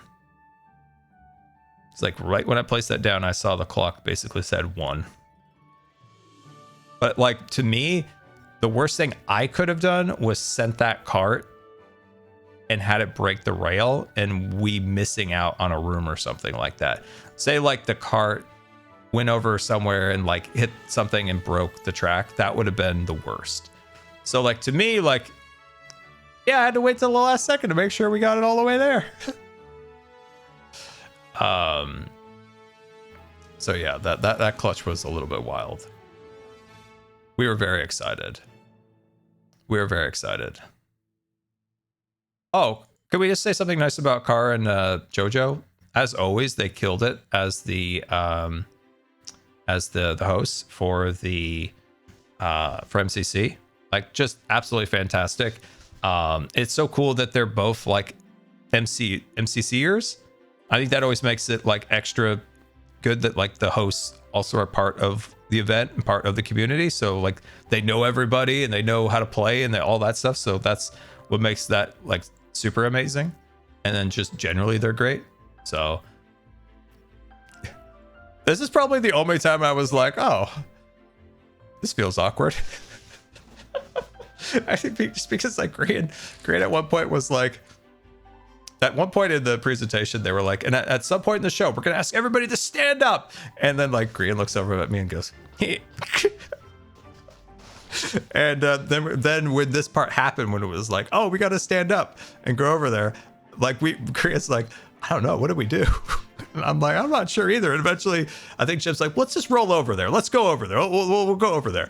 And so we stand there and just kind of watch, kind of take in the sights. See a lot of butts. That's my view. But it's cool. It was funny. Like right over here, I think Jimmy just shouts like, "We did it, Scar! We saved it!" I had no idea we did not. I was so worried we didn't make it to dodgeball, and I wasn't looking at my computer where it said Pink Parrots #1. So I was super nervous. And finally, like Gray's like, no, we did win. I was like, oh, good. Look, the excitement in my face, like, yeah. Yeah, we're a little nervous. I'm not, what I really realized, like, I'm not super fantastic at dodgeball. And I think that's somewhere where I need to improve, because I don't think my dodging and weaving skills is doing well for me. I think I might be doing it wrong. Also, I definitely know that you shouldn't celebrate a hit because you just stopped moving and somebody could target you. And that's what happened to me when I hot guyed 5-up. So So yeah, I need to work on my like dodging and weaving skills. That's what I need to improve that. That's the biggest thing. Like, that's probably the biggest thing. Like, PvP I'm always going to be terrible at, but I'll always try to improve. But I know I can get better at dodgeball if I can work on like a good dodge and weave. I need to talk to like Fruit or somebody and be like, all right, what am I doing wrong? How can I get more nimble? How do I get more movement? Stuff along those lines. This was extremely tense. This was like, we were very, very tense. This was tense. Oh yeah, I got hit. This is so tense. This is when Grian, this is right here at Grian is 2v2. Grian aura farming. Look at him. Look at him.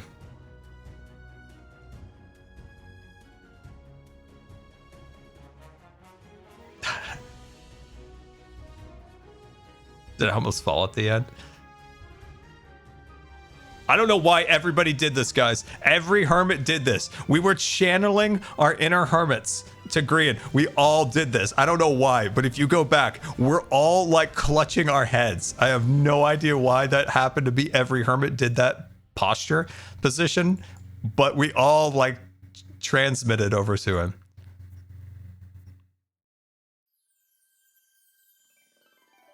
He just brought, we were so excited.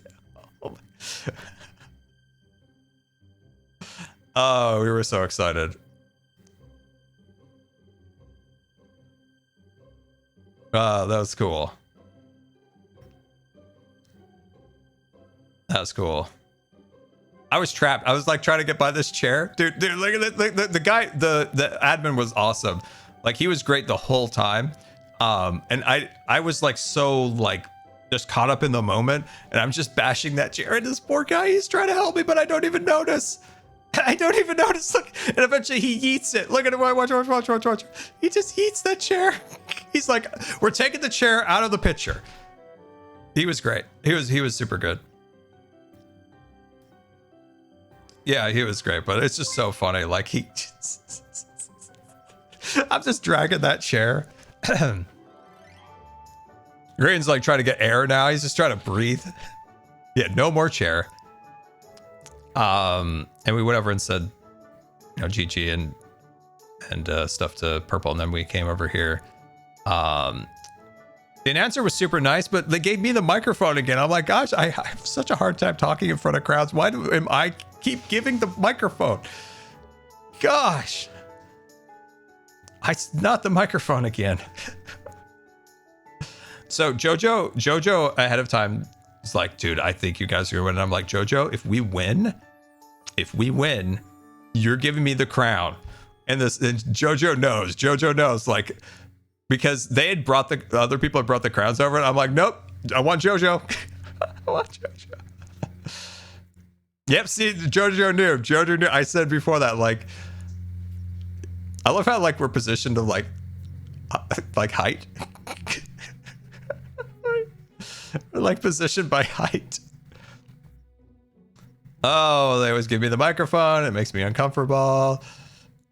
I sound like a goof. I try to do my best.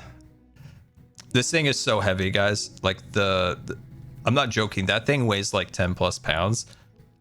And it's really well designed. Like, it's really well designed. Like, it's like hefty. They put a lot of like time into it. Like, its design and stuff like that. It's really cool. But yeah, it's so heavy. I think the first one I asked a Cub, I was like, is your trophy like, is it made out of wood? And he's like, no, it's like plastic with like metal like around it and stuff like that. And I'm like, dude, I think this is like, this thing's like solid like maple or something. It's so heavy. But yeah, Green did talk a little bit of smack ahead of time. Hondo textured X300. I would never have guessed that you were uncomfortable with public speaking. You were very well spoken and genuine throughout all your speeches. congrats on a well-deserved MCC win. Oh, that's very generous. Thank you so much. I definitely get a little bit nervous talking, so I really appreciate it when people like say that I wasn't a goof on the thing. I have a tendency to like talk a little too fast, so I try to work on that. Just because like when you're up there, like it can make you a little nervous, but yeah. But yeah, Grain's like, I talk so much back now. I could go to the party with my head held up high. That's cool. Oh, there's Scott. I think. Oh, there's Impulse. There's Impulse. There's Impulse. By the way, I met Tubbo's dad. Tubbo's dad's super nice. Oh, and AMZ. This was so cool. MCCs are worth all the trouble to get to TwitchCon. It really is worth the trouble. It is absolutely worth the trouble. And then we were off. Even the security guys like, dude, that was incredible. We watched it. But yeah, then we head on back, and all these guys were so nice during the whole event and stuff like that. And we got Cub. We got the Cub watched the event. So Cub kind of signed us off here at the end of the event. Cub is such a cool guy. Like in person, like when you talk to Cub, one, Cub's so cool, and two, he's always got some kind of new like feat of like ability. Like, oh, I can do this or I can do that. It's like, that's why in the panel I was like, you learn 135 new things about Cub every time you talk to him or meet him. It's always some like cool new Cub factoid, and I don't know. Cub's awesome. Cub is such a cool guy. So that's kind of the end of the vlog.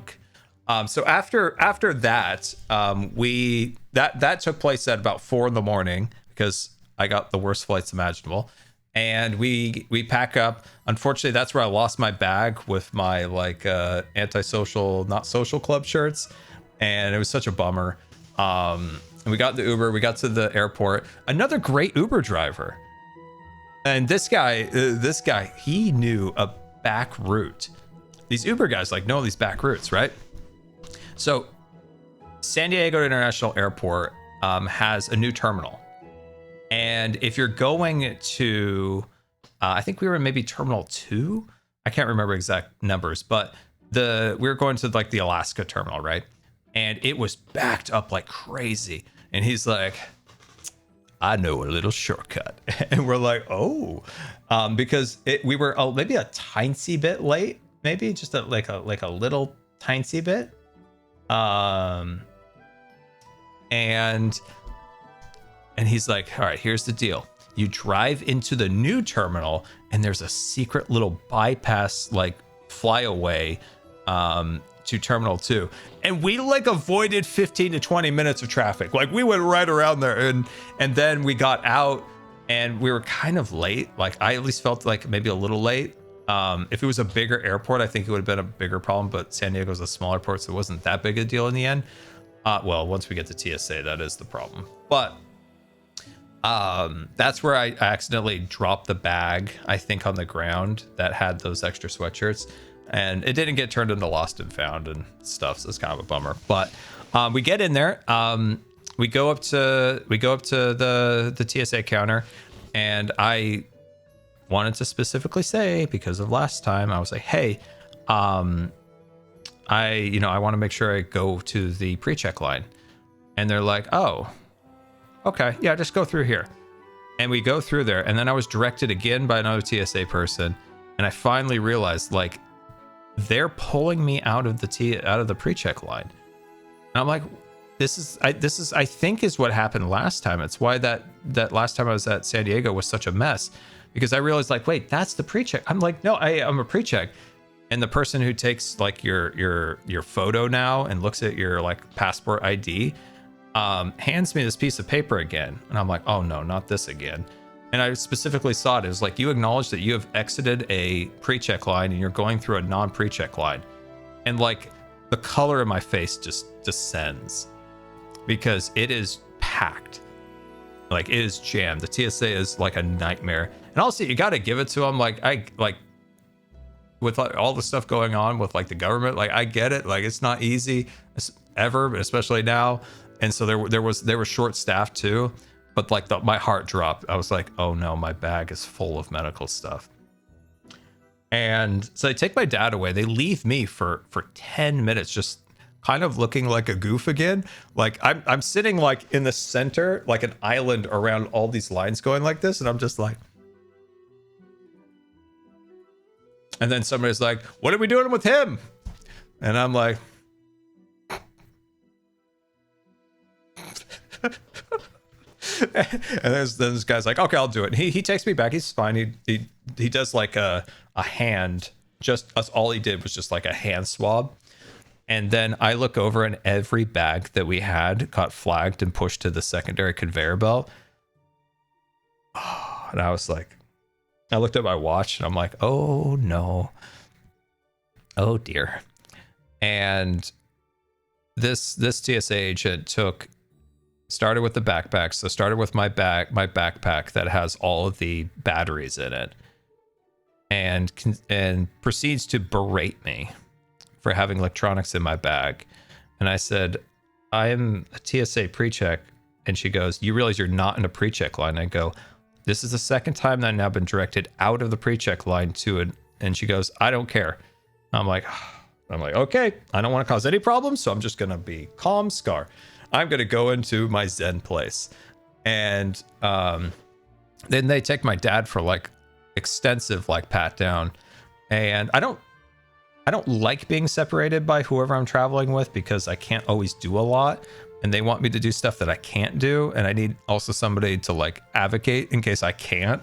So I don't like in that scenario always being separated. But so she takes out the batteries and then takes the bag and then sends that back and then takes my dad's bag with all of his medical stuff, berates him then for having that electronic in his bag. And she goes, no electronics bigger than a phone. And my dad's like, because the stuff that he uses to control his brain are one of them is literally a cell phone. And the other is like another little like controller thing about this big. And I'm like, that is the size of a cell phone. Like, that is the size of a cell phone. And then like pulls out like my camera and goes, once again, no bigger than a cell phone. And then I'm like I get I messed up. I don't need to be berated for every piece of items. And she's like, bigger than a cell phone. And I'm like, under my breath, I'm like, is it? Is it bigger than a cell phone? Is it bigger than a cell phone? Like I feel like I'm just like getting crazy in the head. I'm like, is it? Like, she holds this up and goes, not bigger than a cell phone or bigger than a cell phone. I'm like, is it? Is it? I'm like, also look at that. Isn't that cool? Look at the scarred forest, the scarred national forest sticker. Isn't that cool? Coco Bats made that. And I was like, and so they pull that, they take that out and put it in a separate source. They're sending everything back. And then it's just like one thing after another. And every time this person is just like berating us. And my dad's like just furious, but like silent over there. I could tell like he's just fuming, but like just saying nothing, just trying to get through it. And then I think my dad asked if he could have help putting something back in the bag. And like she looked at him like murder. And I was like, oh no. And like we got everything packed back up. And it wasn't as long as Portland. I think it was more like we were probably there for another 30 minutes in that part, unlike Portland. But it's just like, man, every time going through TSA is like such like misery. And you try to do everything right? Like you go up there, you do the TSA CARES thing, you tell them in the form like every single item that you have,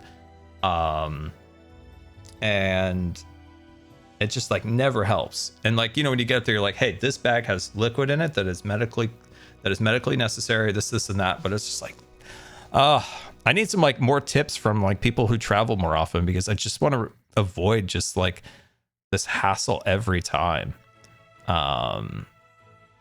It's just a pain. And I guess the probably the thing that bothers me is like you do follow all the rules. Like you do follow, like I follow everything. I separate everything. Like the medical stuff is in a separate compartment, and like it's all separated. It's all in individual bags. It's all tagged. It's like everything is perfectly aligned. But then it's like, oh, you're supposed to take all this out now. And it's like, how was I supposed to know that? Like I actually looked up the website to make sure I was in compliance with everything beforehand. It didn't say to do that.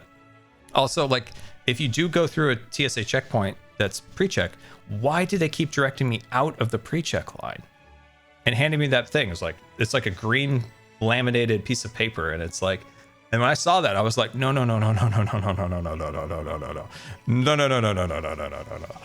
Oh my gosh. That's so frustrating. It's just frustrating. So I need some tips. You guys got some more tips for me to avoid this shenanigans? More, I don't know what else I could do. Like I said, everything is individually bagged, tagged in a separate compartment. I have all the necessary documentation for every lithium battery. Every device I have is FAA cleared. Like, I don't know what else I can do at this point other than just kind of like suck it up and hope for the best, I guess. A private jet. Dude, I looked up a private jet one time from like Portland to somewhere, and it was like one way was like $50,000. I was like, oh my God, I knew it was expensive, but I didn't know it was that expensive. Dude, I love taking the train. Dude, a train is the most delightful thing ever. The only place I can really take a train is to Seattle, and it's calm. You can take like just as much junk as you want. Nobody harasses you. You literally park. The handicap spot is 30 feet from the train tracks. It's a delight. Last time I took the train, I was watching the planes go over, and I'm like, I'm getting on a train. There's a dining car. My mom and dad are gonna go have some snacks in the dining car. The airplane doesn't have a dining car. They don't have a dining car. I just wish we had more trains. I wish we had more trains. Trains are great. Trains are wonderful. Dude, it's so chill. Trains are so chill. You have so much room. The bathrooms are huge. Like, it's great. But yeah, we get past there, and we're a little bit late. We get down to the gate, and this is where I realized, like, I had walked up. I had broken the cardinal sin of a gate agent. I walked up to her when she was logging in, and she says, "I'm logging in." And I go, "Oh, I'm so sorry. Oh, I'm so sorry." And I back away, and I think she realized, like, I knew you don't come up to them when they're logging in. She knew, and she knew I was apologetic, so she was nice to me.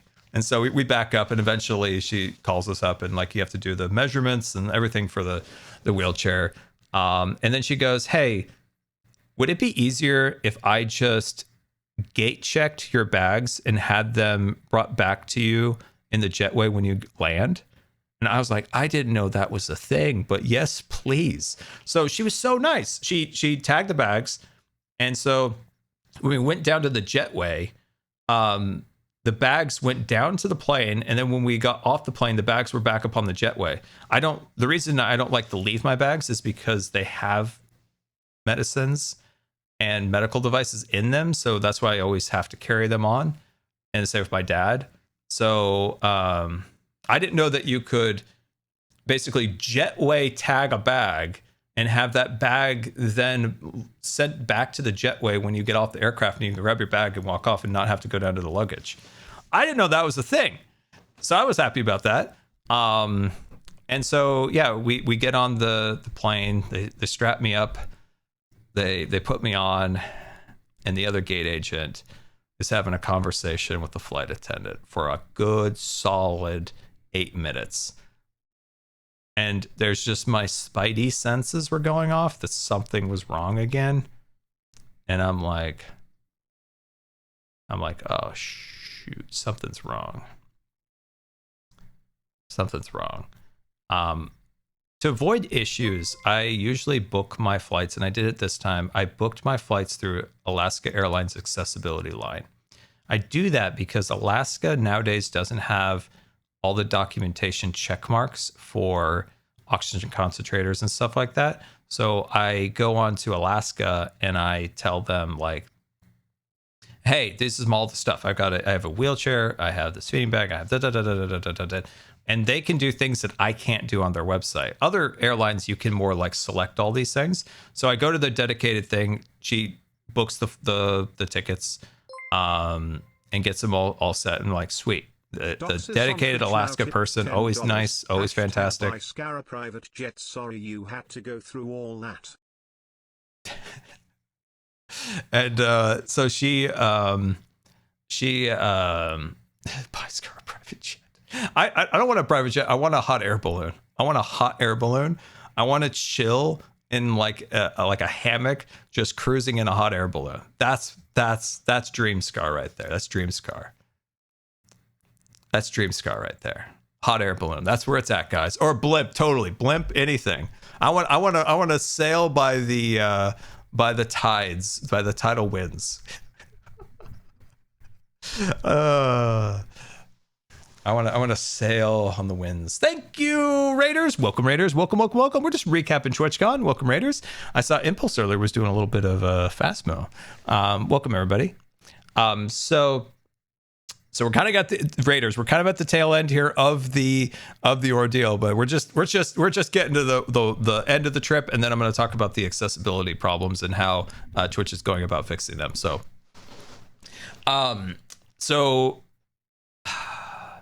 I didn't really think about it. I just sat down where they told me to sit down. I was at a bulkhead. So a bulkhead seat means that there is no seat in front of you to put things under. And I'm like, oh shoot, I'm in the bulkhead again. Oh, this happened before and caused a problem. And I'm like, okay, now on, I'm going to book it through the accessibility line and also double check to make sure where the seats are and not trust them. Or trust. I can trust them, but also need to like verify that it is also not in this spot, because I can't do this 2 times in a row. This is a nightmare.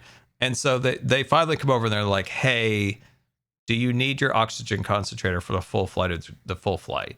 And I go, how long does it have to be off? And they're like, we can turn it off. Because I could make do on the ground. I could make do on the ground. I cannot make do in the air. Once we're in the air, like I would not do well. And they're like, well, once we get up to 10,000 feet, you can go and get it from the overhead. And I'm like, I don't really do well reaching up. And then they're like, okay, well, maybe I could do it. And I'm like, okay, thank you. And my dad's like, well, I can too. And so my dad can help too. And so like, we're figuring out, okay, we could maybe do that. And then they're like, well, what about this bag? And I'm like, oh, that bag is attached to my intestine. And they're like, okay, what we're gonna have to do now is we're gonna have to move you. So they had to bring back the wheelchair assist people, bring back the aisle chair, take the people in the seat behind us and move them to our seat. The plane is entirely full. Like, we're ready for pushback. We had the door was about to close.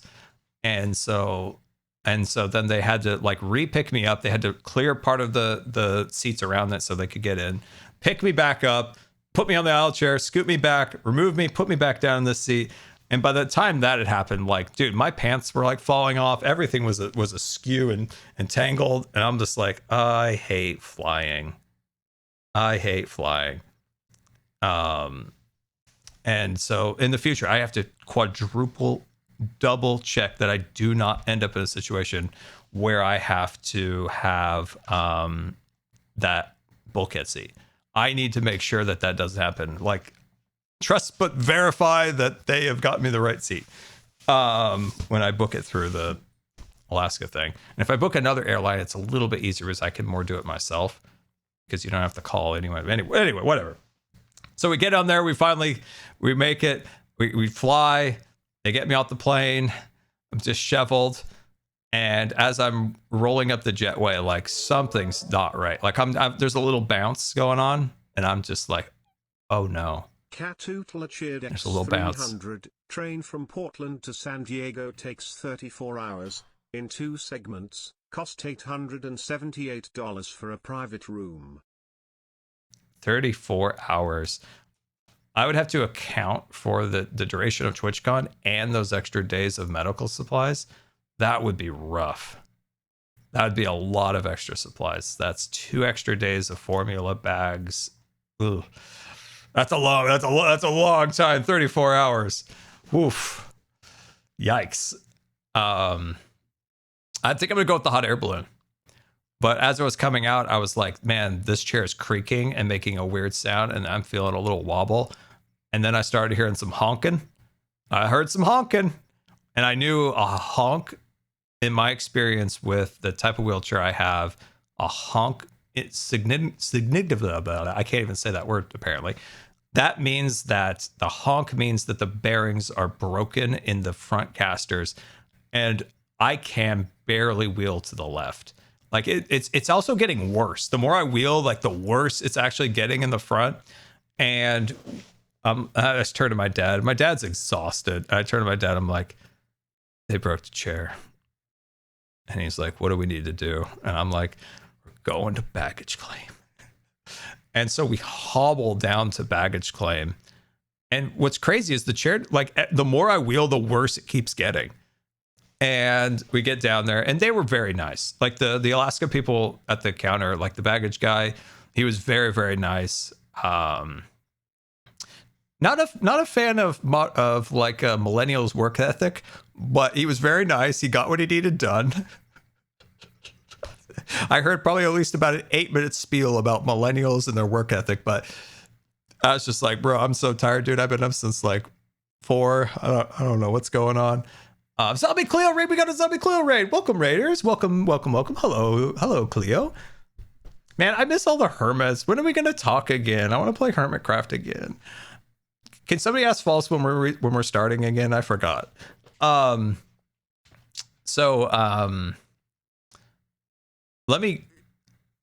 Let's see. So yeah. So this guy, you know, he gets all the paperwork down, but apparently there's been some new laws passed that makes breaking a wheelchair even worse for the airline. So the supervisor had to come down and like document everything, and then ask me like a ridiculous amount of questions. And so one thing in San Diego they didn't do is they're supposed to hand you like this new piece of paper that explains your rights. And I was like, I didn't get that. She was like, I'm going to be documenting this. And so basically they documented like a ridiculous amount of stuff, took pictures of everything. This person that did this all was incredibly like apologetic.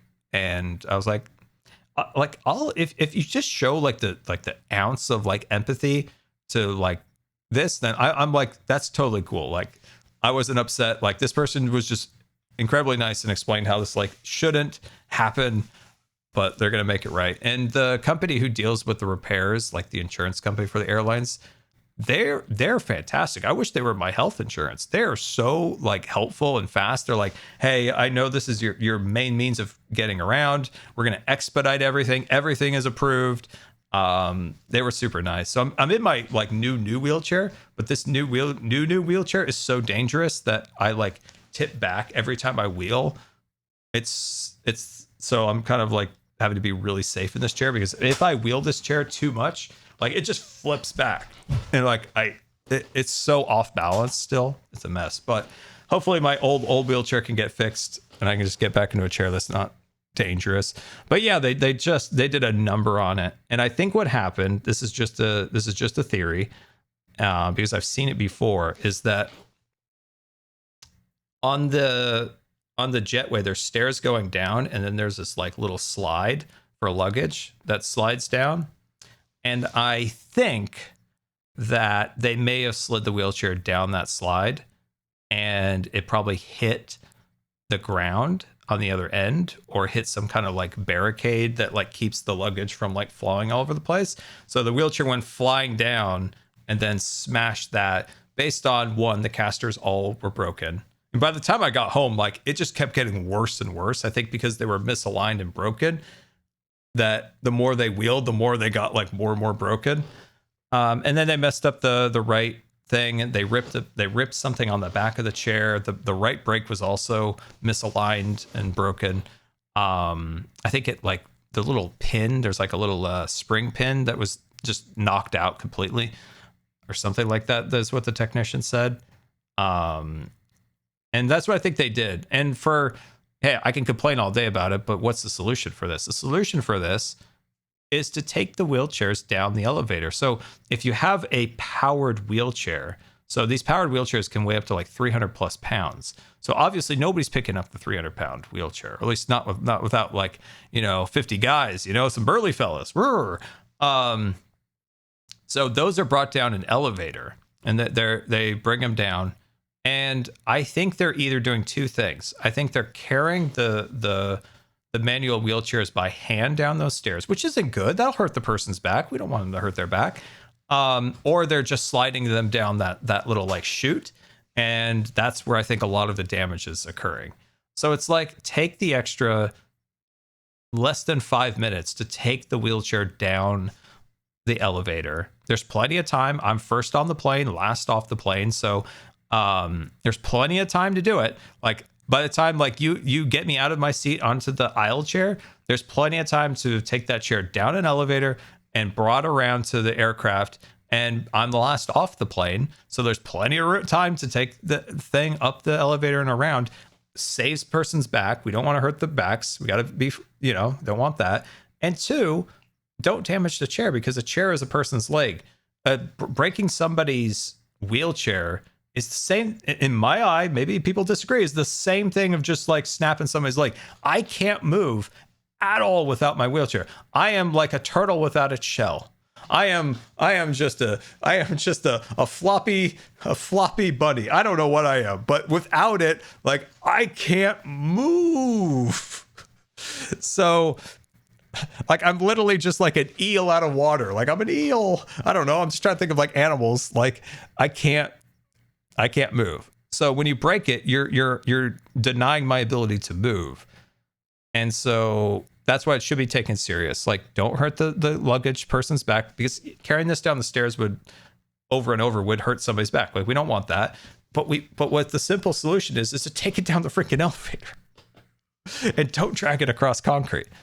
So that's my solution for them. Like, just do it. It's just not that big a deal. So yeah, they're Alaska seemed to care. They're taking it seriously. And the parts are all ordered. She ordered them expedited, so hopefully that helps speed up the process a little bit. But let's talk about accessibility now at TwitchCon. So there were some issues. I had a feedback form of like a feedback channel on Discord where people could lay out some of the issues they had. And they were able to contact me via email. I read through every single message. I wasn't able to reply to everybody, but I was able to read through every single message. Some of the biggest takeaways I took from feedback from the audience was meet and greet was the #1 culprit. Disorganized ADA line.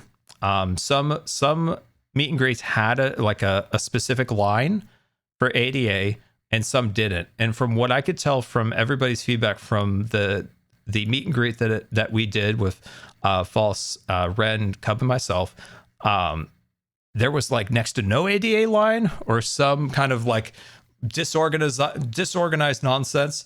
So for that particular thing is what I've told Twitch was you need to have a dedicated straight line. You need a straight line for the ADA queue. Okay. You need a straight line. On the side of the line, you need chairs. You need actual chairs, not benches. You need chairs lined up across there. So that was the first thing I said. Second thing is that you should empty the ADA queue first. So send the ADA queue first. And so what they told me back was that's how they did it in the past. And we go by a lot of surveys that we've got. And one of them was that people didn't want to feel like they were cutting the line. So their solution to that was do like 5 and 1. And I was like, just send the ADA queues are never going to be that long. Just send all the ADA through. So send that through. So that's one thing. So straight line, no switchbacks for the ADA people. Second thing, wristband scanning points. That was a concern I had, because it was my absolute max that I could get my arm like all the way up and around onto that thing to scan my wristband. And I said, like, I know a lot of people who don't have movement in their arms at all, and that was a huge issue. So what I told them was, like, take that box, that scanner box, and do it like Disney does. Disney has like a scanner here, but it's like, it's low and you can just scan it like horizontally, or have like a handheld scanner that they could use that scan people who aren't able to do that. So for instance, like put the scanner, instead of on the top of the pedestal, like stick it to the side of it. So it's more like down here where you could just like walk by and just go like that, or find some other solution than wristbands. Like, I'm just trying to think of like, what can we do to fix that issue? Because scanning the hands, especially with people who don't have movement, they can't get them up there. And they fully understood that. We're going to work on a solution for that, because everybody has to have those hands scanned, because for security, people were in the past just swapping credentials, and by like putting that tag on them, it keeps like a little like higher level of security for the building. So I don't know, I was trying to think of a solution, because that's not an accessible thing for people to have to do if they don't have the ability to move their arm. And especially then the hassle of like explaining it to the security, and it's just, it gets cumbersome and annoying. And I totally get that, because I was like on the verge of not being able to do that. But for the meet and greet queue, I also brought up the lighting. So the lighting has been an issue for 2 years. So we know that Pearl has had a migraine twice, like a serious migraine from the lights that they have in there. So the lights are, one facing us, are extremely harsh. They're very bright and they're really harsh. The lights that are above the queue where people are waiting is a very like purplish blue. And we all know like blue light is a way of like triggering migraines. We know like from monitors and stuff along those lines, that light is incredibly like triggering for migraines and just general like light sensitivity. And maybe that's fine when you are in that space for like 5 minutes, 10 minutes. But if you're waiting 3 hours in that bright light, in that bluish light, I totally get why I got so many emails of people being like, yeah, that light was rough. Yeah, it is 100%. And the light facing us is incredibly like harsh. And so I talked to them about like, we've got to fix that lighting. That lighting is so harsh, and it just like burns the back of your eyes. And look at poor Pearl. We can't have Pearl like feeling like that. So that, and I guess the other big thing was seating. You need to have actual chairs along the ADA queue. And, people were trying to find like benches, and then staff were telling them that they couldn't move the benches, but then they would move the benches. It was a whole ordeal. So like just getting actual chairs lining the ADA queue that could be used for people who might not be in a wheelchair, but can't stand for long periods of time, and just emptying out that queue as fast as possible will solve a lot. Trying to think of what else we talked about. We talked about the table. What else can we talk about? I'm just thinking about just the queue itself. We'll get to the stage.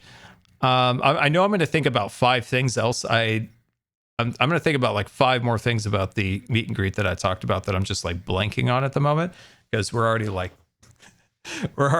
how long are we in? We're 2 hours into the stream. So I'll remember. So the next issue from ADA standpoint we had was the panel. So I'll speak just for the audience first. We maxed out of wheelchair seats in there. So I talked to them about expanding the amount of seats in the theaters for people. And they said, like, for us, like, our panel filled all the way up. MS Redtail tipped $3. Thank you for being a leader in creating change. It's one thing to rail against an uninclusive system, but you are taking action. You're a hero. I don't know about a hero, but what I don't like is people complaining without solutions. So I did my best to come up with a solution.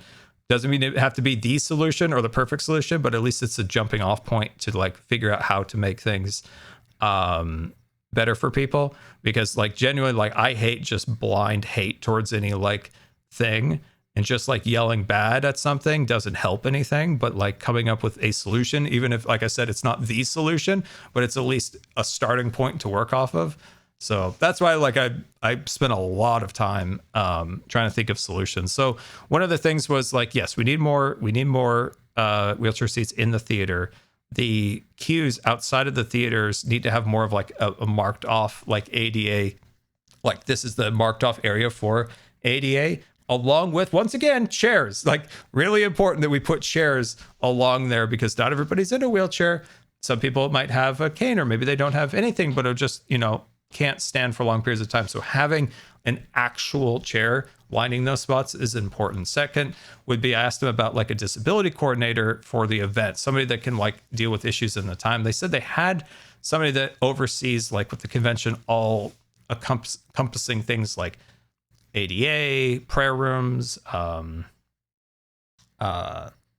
bunch of different things. But I was like, you kind of need like a rapid response team, like at a hospital. You need like 3 or 2 people, something like that, that could just, you know, if there's something on the radio that's like an ADA issue, they can just go and immediately solve solution. Like that is their dedicated and only job, is that. And that's probably my biggest like ask, was to have somebody like that that could help and deal with anything that comes over the radio that's a ADA issue. So queue wise, making sure there's chairs, making sure it's a dedicated queue. So making sure that there's that. And then what was the other thing? And for me, that yes, they had a way to get onto the stage for the panel. Some people were like, why are you not more mad about the stage in MCC? Because that's not a safety issue. And as I said before, I only really get mad about safety issues. And what happened was, when my concentrator got plugged in, apparently there was a dispute with like the stage crew and like the electrical union, and that these people weren't allowed to touch the electrical, and they unplugged it. So halfway through the panel, I started hearing my concentrator beep because it was running on battery, and about 45 minutes in, it died. And when I got off the stage, I'm like, Dad, is this another broken battery? Like it only lasted first of all, it should have been plugged in. Maybe something got unplugged. I don't know what happened, but like it's dead again. He's like, oh gosh, I'm going to call those people and tell them about this another broken battery. And then later I found out like, yeah, there was like a dispute between the people, like the venue, like and contractors or vendors and the electricity. I will say this flat out, like this is not Twitch's fault. The Twitch representative tried everything they could to deal with that. They were like, we, based on this contract, this like union contract, cannot plug in things to this outlet, and like they wouldn't do it. And if I had like known, I would have just plugged it in. But so like I don't blame Twitch, because they deal with a lot of like third-party vendors, and they have their own set of rules that they will or will not do, and it just becomes a little bit of a little mess. Like the person that we worked with the panel couldn't have been more nice and tried everything she could in her power to make everything happen the right way. So like I do not like fault her at all. But what that union and this and that were doing, like I still am like a little bit in the dark exactly what happened, but we thought when we plugged it in that it was ready to go. Skiz helped me plug it in. And Skiz was also like on the ready, like in case I could stop breathing, he had like the inhaler in case something happened. And so, yeah, that was probably the thing that frustrated me the most. And like I said, like I do not blame Twitch on this. They dealt with like a roadblock with some kind of like electrical union and the vendors who wouldn't touch this, and they couldn't touch that, and they refused, and it was like a whole weird series of events. So that's probably what people say, like, why are you not mad about the stage? Is because I'm more mad about safety issues like that. And that was probably the frustrating thing that I expressed to them pretty thoroughly. That was like not great. And they totally got the message. Like, I get that people want to just hate on Twitch, but they genuinely want to fix these things. Like, this wasn't just them just like, oh, we're just gonna listen to you and hope that appeases you or your audience. Like, they genuinely like were taking down notes the whole time and like scheduling like a call. Like, I'm gonna talk to that vendor and figure out why this happened. I'm gonna talk to this person. We've already implemented these 3 things. So yeah, so that's that was frustrating. For MCC, they heard you loud and clear that, you know, anybody on a wheelchair should go on the stage. The head of Rivals sent me a message within like less than 24 hours and said that they were going to immediately, like, this was a oversight, and they were going to immediately like redesign the stage for next year. So that was cool. Like, just like immediately, like, we totally understand this not right. We're gonna fix this immediately. For me, for that, like, when we got off the stage and we were backstage, like, Jem had already saw people talking about that on Twitter. And like, to me, I think I have been so desensitized to accessibility issues that it didn't faze me really. Like, I've been through so much in my life of being in a wheelchair. I've seen it literally all, that just getting on the stage is like not the biggest deal to me, but I want to advocate for the person who does want to get on the stage. If there is another Rivals participant that's in a wheelchair or just needs like assistant getting upstairs, I want to make sure that person gets on the stage 100%. So like me, I'm just like, it's not gonna bother me too much. But what bothers me is the person that does want to get on the stage, who wants to be able to do that. So that's the person that I'll advocate for. So yeah, so they are going to fix that. They are going to, they mentioned, like, so the head of Rivals said like she will have preliminary like drawings of the stage sometime early next year, and she wants me to like review them, make sure like everything, like anything I can see that could get fixed, I can do. She also mentioned like they might redesign the desks and stuff like that. So if there's any like ADA things that she could do to improve them more, she wants my feedback on that too. So that's good. Like I'm happy that they are making those changes. And what about your microphone? I brought that up also. That was difficult to talk over that speaker. That was, yeah. So like I mentioned, like for people who are on those far ends, they have to have that speaker moved, because that speaker is like killing the audio for the person that's like on the far end of Pink or on the other side. I forgot which color it would be on the other end of it. So I brought that up for sure. Let's see. I'm trying to think. We went through so much, so I'm kind of like blank in the head at the moment. Like I'm trying to, this was over an hour and a half like call with them going over this. So,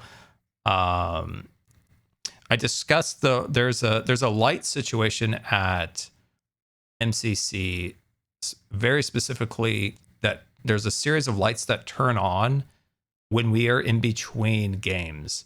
And it's a really like very white, harsh light that also like kills the camera. And that does get kind of into your brain a little bit. Like that light really gets in your eyes. And I know quite a few contestants got pretty bad headaches. That light's pretty intense. So we talked about lighting. We went over like some of that.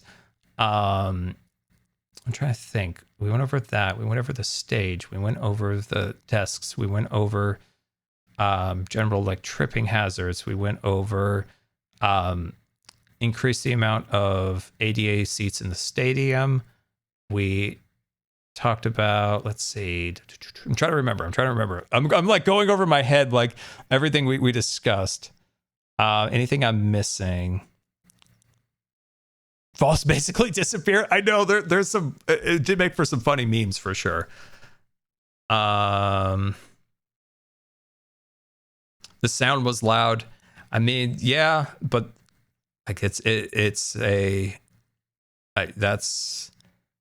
That's one that's true. Sound is a tricky one. All those things were brought up, like from a solution standpoint. Like, I think it is difficult always to make everything 100%, but I think a lot of these changes will make it much more comfortable for people. The constant noise and flashing lights are designed and planned without any consideration for sensory issues. Thank you for being an advocate for all of us. Also, you mentioned in your vlog that loud sounds overwhelm you. I use loop earplugs to help me function in noisy environments.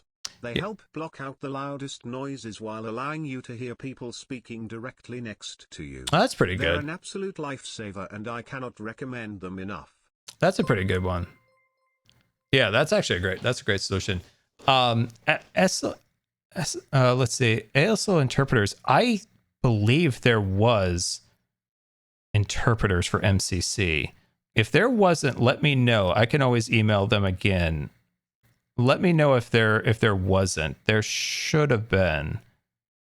If there wasn't, please let me know and I'll email them about that.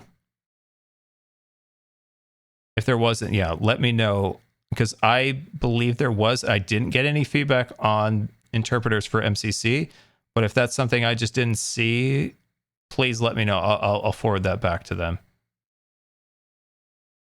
Yeah, let me know on that for sure. That's an important thing. But I didn't see any feedback on that, so yeah, let me know on that one. There wasn't analysts available online. Okay, so there wasn't like captions for the stream. Okay, that's something I'll bring up for sure. I didn't see that feedback when I originally got it. Did you talk about security? Okay, yeah, we could talk about security for what I can talk about. I talked about resources with security with them. Tipped $10. Did any discussion about the flashing lights for people with epilepsy come up for MCC? The lights and sound were talked about. That's like I mentioned. I mentioned the lights. I mentioned the sound. I mentioned for flashing lights from the audience. I mentioned so we talked about the lighting that comes on that seems to be killing everyone's head in MCC from a participant's perspective. So the only thing that I think I didn't bring up from that list was the ALS. So I will bring that up. That's the one thing I didn't get feedback from, and I will bring that up. I'll do a follow-up email on that.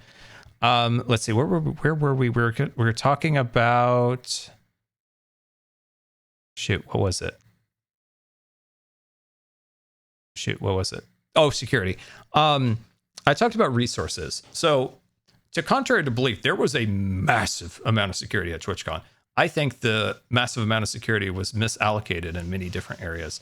So when you come into TwitchCon, you are sniffed by dogs. You are searched. Your bags are searched. Like, I'm just talking from our perspective. When we come in backstage, the car is sniffed by a dog. They check your bags. So then they escort you with Amazon Protective Services to a lounge. And that's where it falls apart, is that I told them that they have a massive amount of security for escorting, but that is such a misuse of security. In my personal opinion, that bulk of those security should be at places where people know said streamers are going to be. So for instance, you should have Amazon Protective Service, like the big fellas. You should have those people behind every streamer doing a meet and greet. You should have those like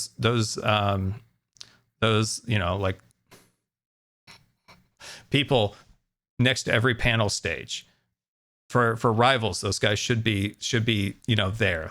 These very capable, the men and women behind this group of people are incredibly capable. They have some wild pasts of doing stuff in the government and stuff. If you talk to them, they're really cool and they've got some wild stories, and those people should be more used in that context. In my opinion, this is how I express to them.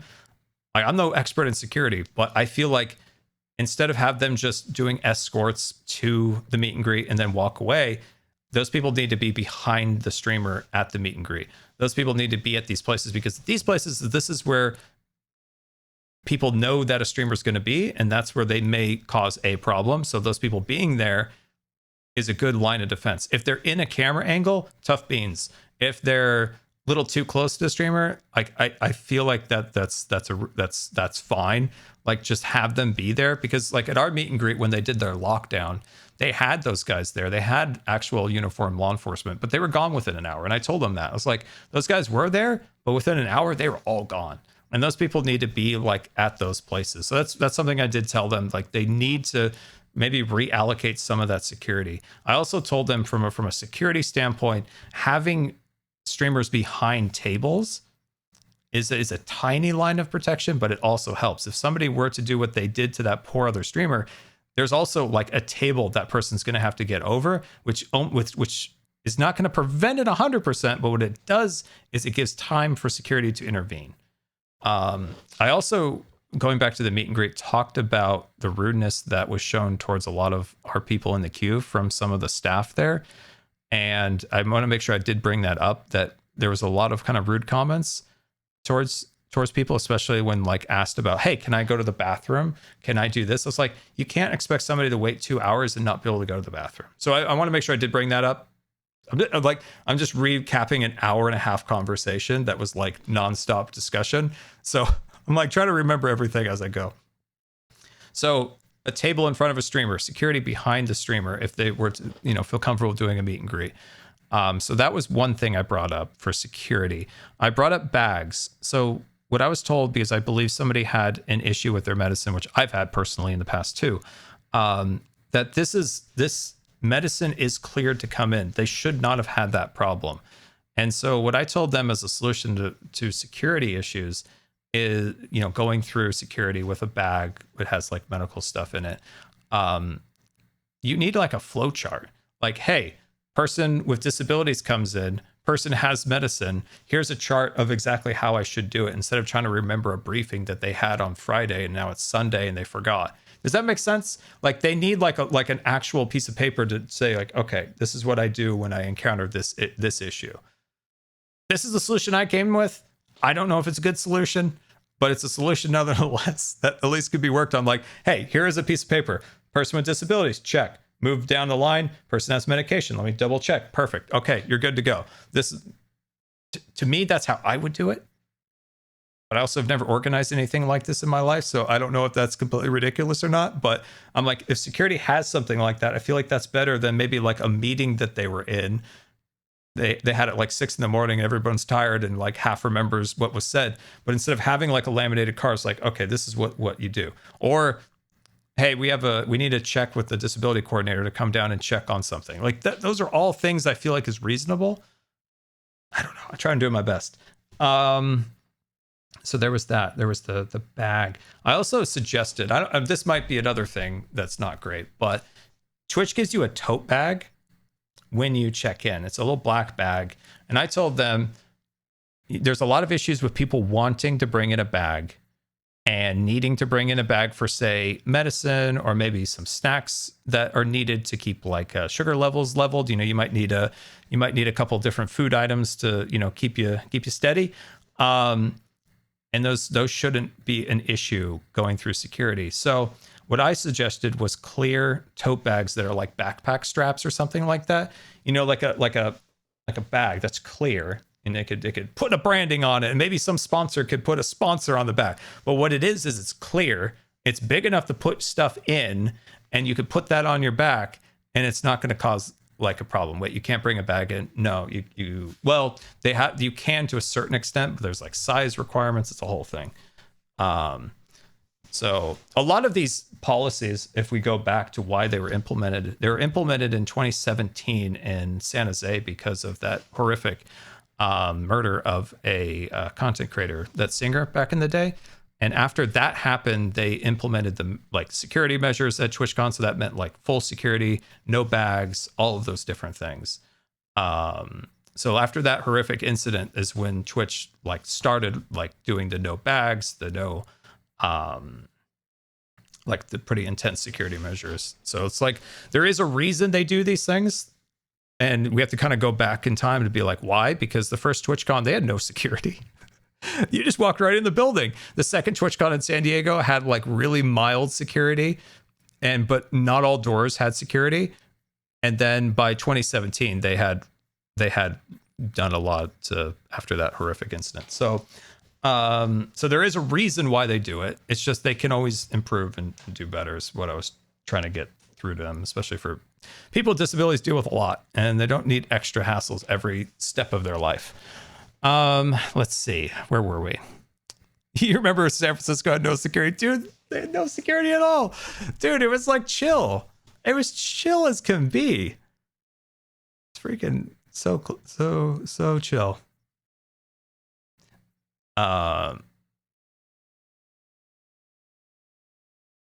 But yeah, it's because clear bags are used at other mass venues.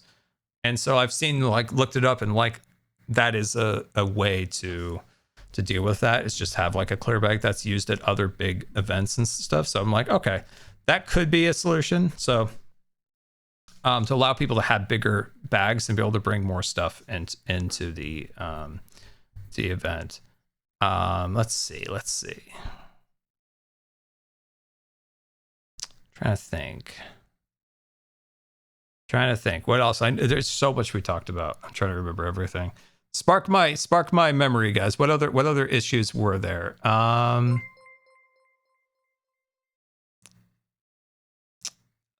ADA security lines. I brought that up. Apparently, some entrances didn't have ADA lines, and some did. And I think one of the things that was also brought up was some of the concerns. There were solutions, but their way of explaining or documenting those to people was poor. So I think like a flyer too for like accessibility things, like put into the bag that you used when you check in and you get a little bag. There should be like a flyer in there that explains like ADA accommodations throughout the building. Because like she was saying, like some people were mentioning we didn't have this or this, but we did, but there might be a communication issue that we had that, but it wasn't communicated to the people. So we need to do a better job of communicating what is available. And I was like, oh, like a flyer that says like, hey, this is what we have available. We have sensory issue rooms. We have this and this and this and this and this. We just need to make sure that's also communicated to people. And then the other thing too is like she mentioned, like, if you have a ticket for a meet and greet, it doesn't mean you have to check in at that exact moment. But to me, I was thinking like, if the meet and greet is entirely full, I think if you check in at the beginning of the meet and greet or at the end, it still probably kind of has the same problem. But I think the idea of making sure to communicate what is available is important. I think there really should be that flyer put into the bag. And like somebody mentioned, like, do they have an app? They do. And I don't remember if that had information on it or not. But sometimes people just need to have that little like flyer that says like, hey, this is what we have. So at least that the things that they do have is communicated to people. Because there are like I mentioned, there are quite a few things that they do have, but I think it was just not communicated. The tiny table was sad. I know we talked about the tiny table. I brought that up. I brought that up.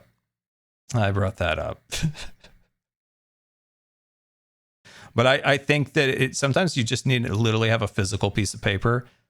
And because if you're looking on your phone under the app, the frequently asked questions and the 3 dotted menu drop down and then the click and the clock, and then you got to lick the phone to activate the special feature and the whole thing. No, just a piece of paper that says ...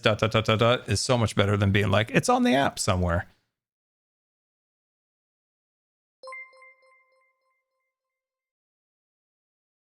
Let's see. Why did they give you a tiny table? I can only speculate that there's an area behind the stage of the meet and greet that's like a little area with like water and like a couple of couches and chairs to wait for your meet and greet. And I think they just took what was in there, and what they could get through the door was the end table, and that's what they put there. I think that's probably what happened. Let's see. Wasn't there faceless streamers or asked to unmask? I did not hear about that, but I could see that being a problem if like there was like a VTuber or something along those lines, for sure. Yeah, I did not hear about that. I did bring up the part that did happen where people's stuff was thrown away at the meet and greet. And I brought up that my stickers were thrown away. One thing I was told was like the meet and greets were mostly ran by a third party. And that was a concern to me because they were priorly run by like Twitch itself. And I think they really should go back to working with doing it more internal than doing a third party that manages it. That was a piece of feedback I gave. So I'm trying to think. I know there's more stuff because I had that was a long hour and a half conversation. I'm trying to remember.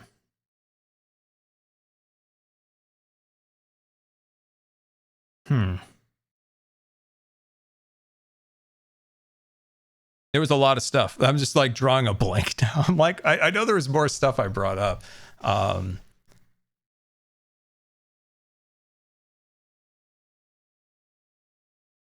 Was there enough places to sit? We did talk a lot about making sure there was ample seating within the theater and MCC for wheelchair spots where wheelchairs could roll in, and just general ADA seats. And second would be the queues for those different events, making sure there was a dedicated ADA queue with actual chairs along that line so people who could sit down. So that was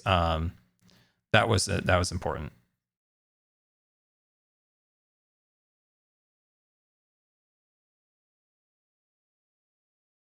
I have my notes. I just don't have them. I don't have them with me over here. I had like physical notes. There's not in my room right now. How have I been recovering from MCC? I'm slowly recovering. Taylor 1994 cheered Dex 300. First of congratulations on winning MCC. Very proud of you. Secondly, could you see if streamers allowed to have their own security with meet and greets, along with the others that suffered? Just more a sense of comfort and familiarity. I never considered having your own security. I mean, I could never afford that, but I would assume that would be okay. 300. Thank you so much for putting forward all of our concerns, Scar. I love how many solutions you came up with. Oh, yeah, thanks. Like I said, I don't know if they are the solution, but it's better to come with something to get the ball rolling than nothing. I don't like to just sit there and complain. I want to give like an attempt of a solution, like I said, to get the ball rolling. But as for private security, I would imagine a bigger streamer would be able to have a +1 as their security. I would imagine that they could have that done. But I know for sure, like, I don't know anybody who could afford private security. And nobody in my orbit could do that. So if somebody can, that's great. But yeah, nobody in our orbit can afford that. Amber had her own security. I believe that's right. That jogged a memory. The person who kind of like got in there and like helped her out, saved her, was her own security. That's right. Yeah. Like, but that's like we can't afford that. We can't afford that. We did have a thing before we started, was that if anybody, we know our audience, that's not going to happen with our audience.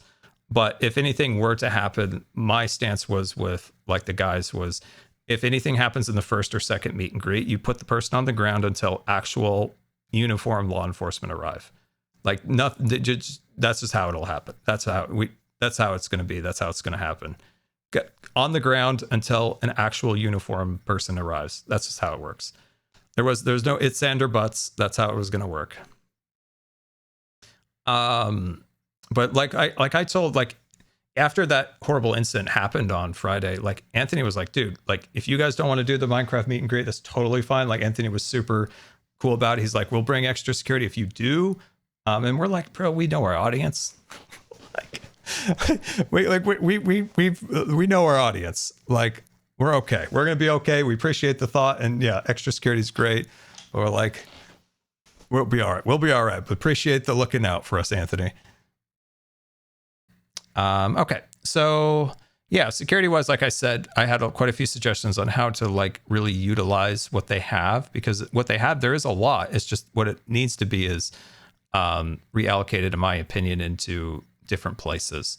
You shouldn't secure like a lounge, like a fortress. You need to secure the area where the person who is vulnerable will be at. That's the, in my personal opinion, where security should be allocated. Trying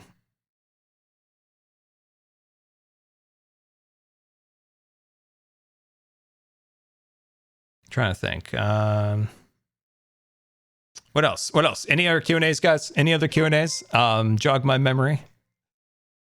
Let's see. Meet and greet. That's communication on our meet and greet was rough because we were told going in that there was no +1s, but apparently +1s were eventually allowed in. As for cutting off meet and greets, this and that, the only issue I heard with cutting off a meet and greet was the improv Green and Jimmy meet and greet, because that wasn't an official meet and greet. So I know there was some problems with that one.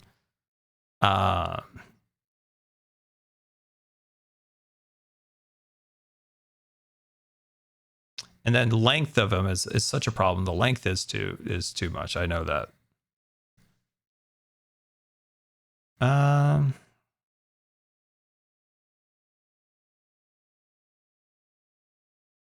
Oh, like, so you do a meet and greet queue like a pharmacy where you pull a tag and you're like, you're number 32 or something.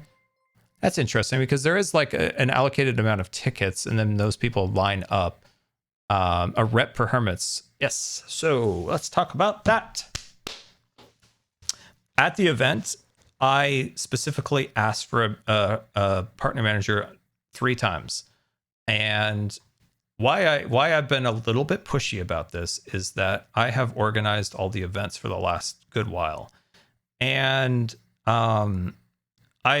once like we submit a panel and it gets approved, I then at least have like some line of communication now with somebody, but having a proper contact at Twitch that we could help with some stuff for the charity event streams or getting like a little bit ahead of TwitchCon or something like that in the future and being able to express these concerns ahead of time, like have somebody be like, hey, yeah, we'll get you a proper size table, not a kid's table, something like that. So I have expressed that now to a number of people that hermits need that rep.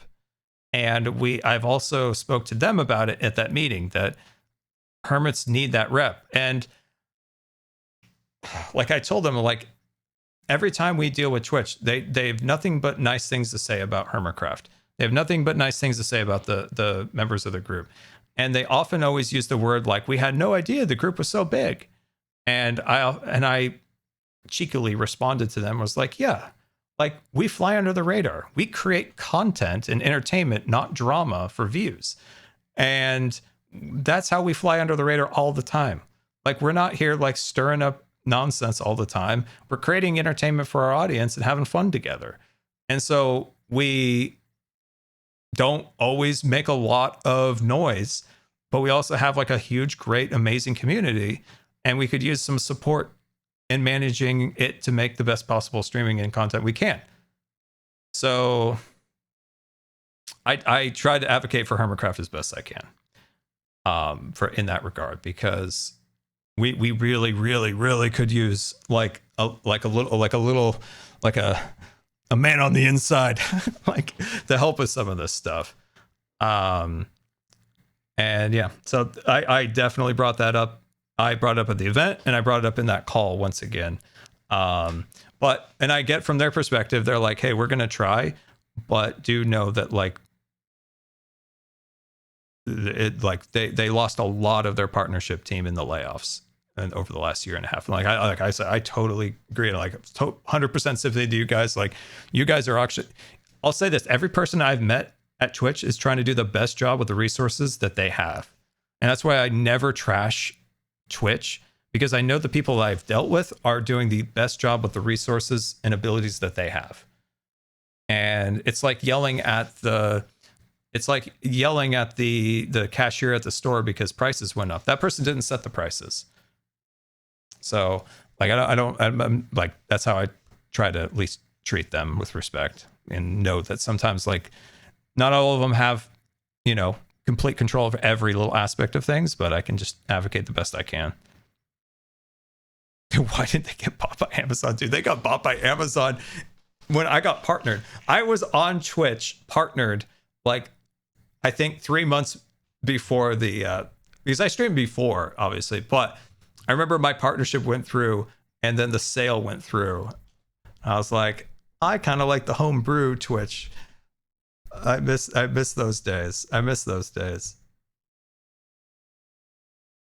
I was never in any of the cliques with Twitch in the old days where like every partner knew each other, but it was a little bit more of a family feeling back then. I could tell. It's just grown so much since then. It's just different.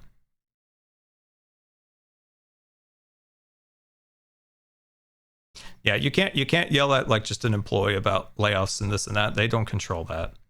That's so much higher than them.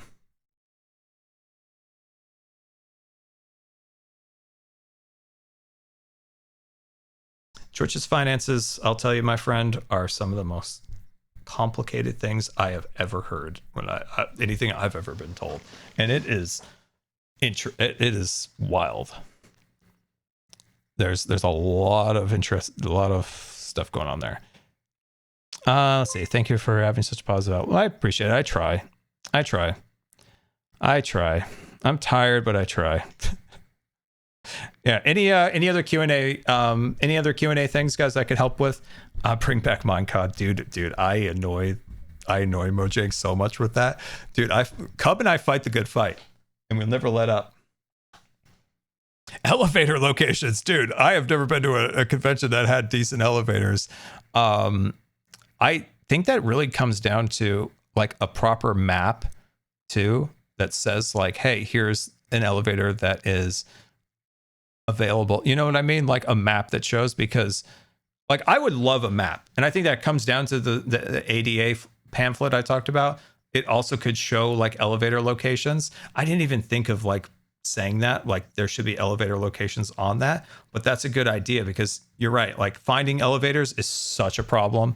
And I've never been to a convention where all the elevators are working. Also, this is going to sound so mean, so I'm so sorry, but it's so true. And once in a while, something true is mean. Like hired staff for conventions, 90% of the time don't know what's going on. They're there just to make a check to get through to the next week. And it sounds terrible, but they don't always know what's going on. And I saw a lot of people ask like staff and not and they just had no idea, or they were rude. I've been to so many conventions where that's been a problem. I almost missed the Hermitcraft 2016 panel because the person told me to go all the way down to this place that was wrong. Then they told me to go up to the top floor, which was wrong. And eventually like I just had to find my own way. In PAX in 2015, this person told us the worst possible way to go, where eventually we ended up in a parking garage and we almost got run over by a car, and it was a whole thing. And eventually we got to the elevator and the elevator was broken.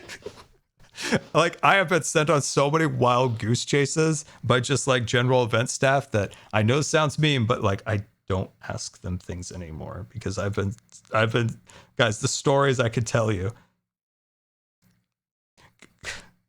Guys, we got sent down a hallway, and then we got into the parking garage, and then all of a sudden my dad's just wheeling, and we realized we're like in like a tight, like in the Seattle Convention Center, it's like tight like alleyway where these cars are flying by, and we're like, how did this happen?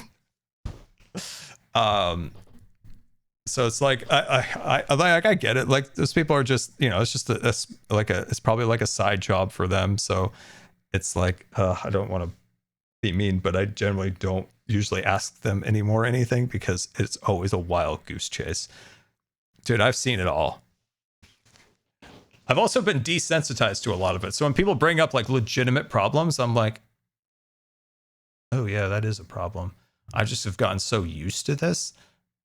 But it doesn't mean that's the right thing to be used to it, but I am used to it. And so it's like, oh yeah, I better bring that up, because that is a problem. Bathrooms. I never go to the bathroom at a convention center. But yeah, I'm trying to think. I know there was more stuff.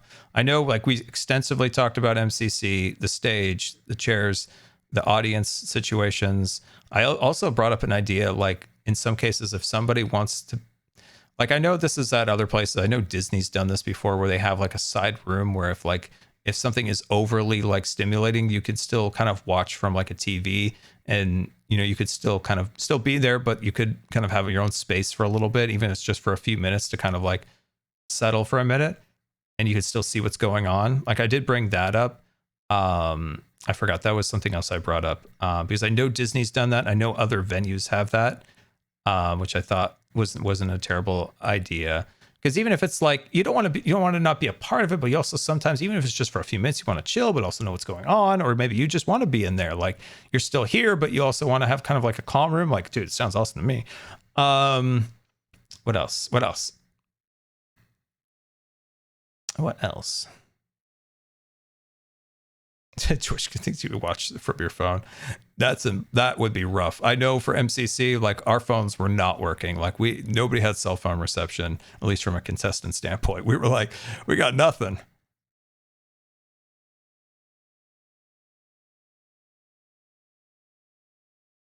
They do have at Twitch, and this is a communication issue that they acknowledged, was they do have like, they call it like quiet sensory rooms.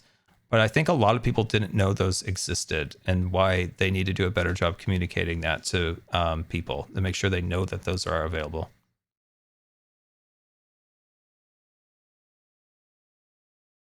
Oh, I get it. I get it.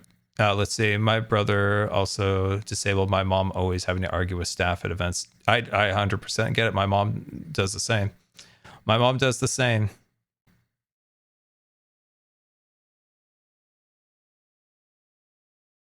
Let's see, the AFK lounge is so funny. I assume that's funny in a bad way, like it's not good. If you have any like thoughts on like how it can be improved, please let me know, or just how it is in general, so I could like brainstorm it a bit.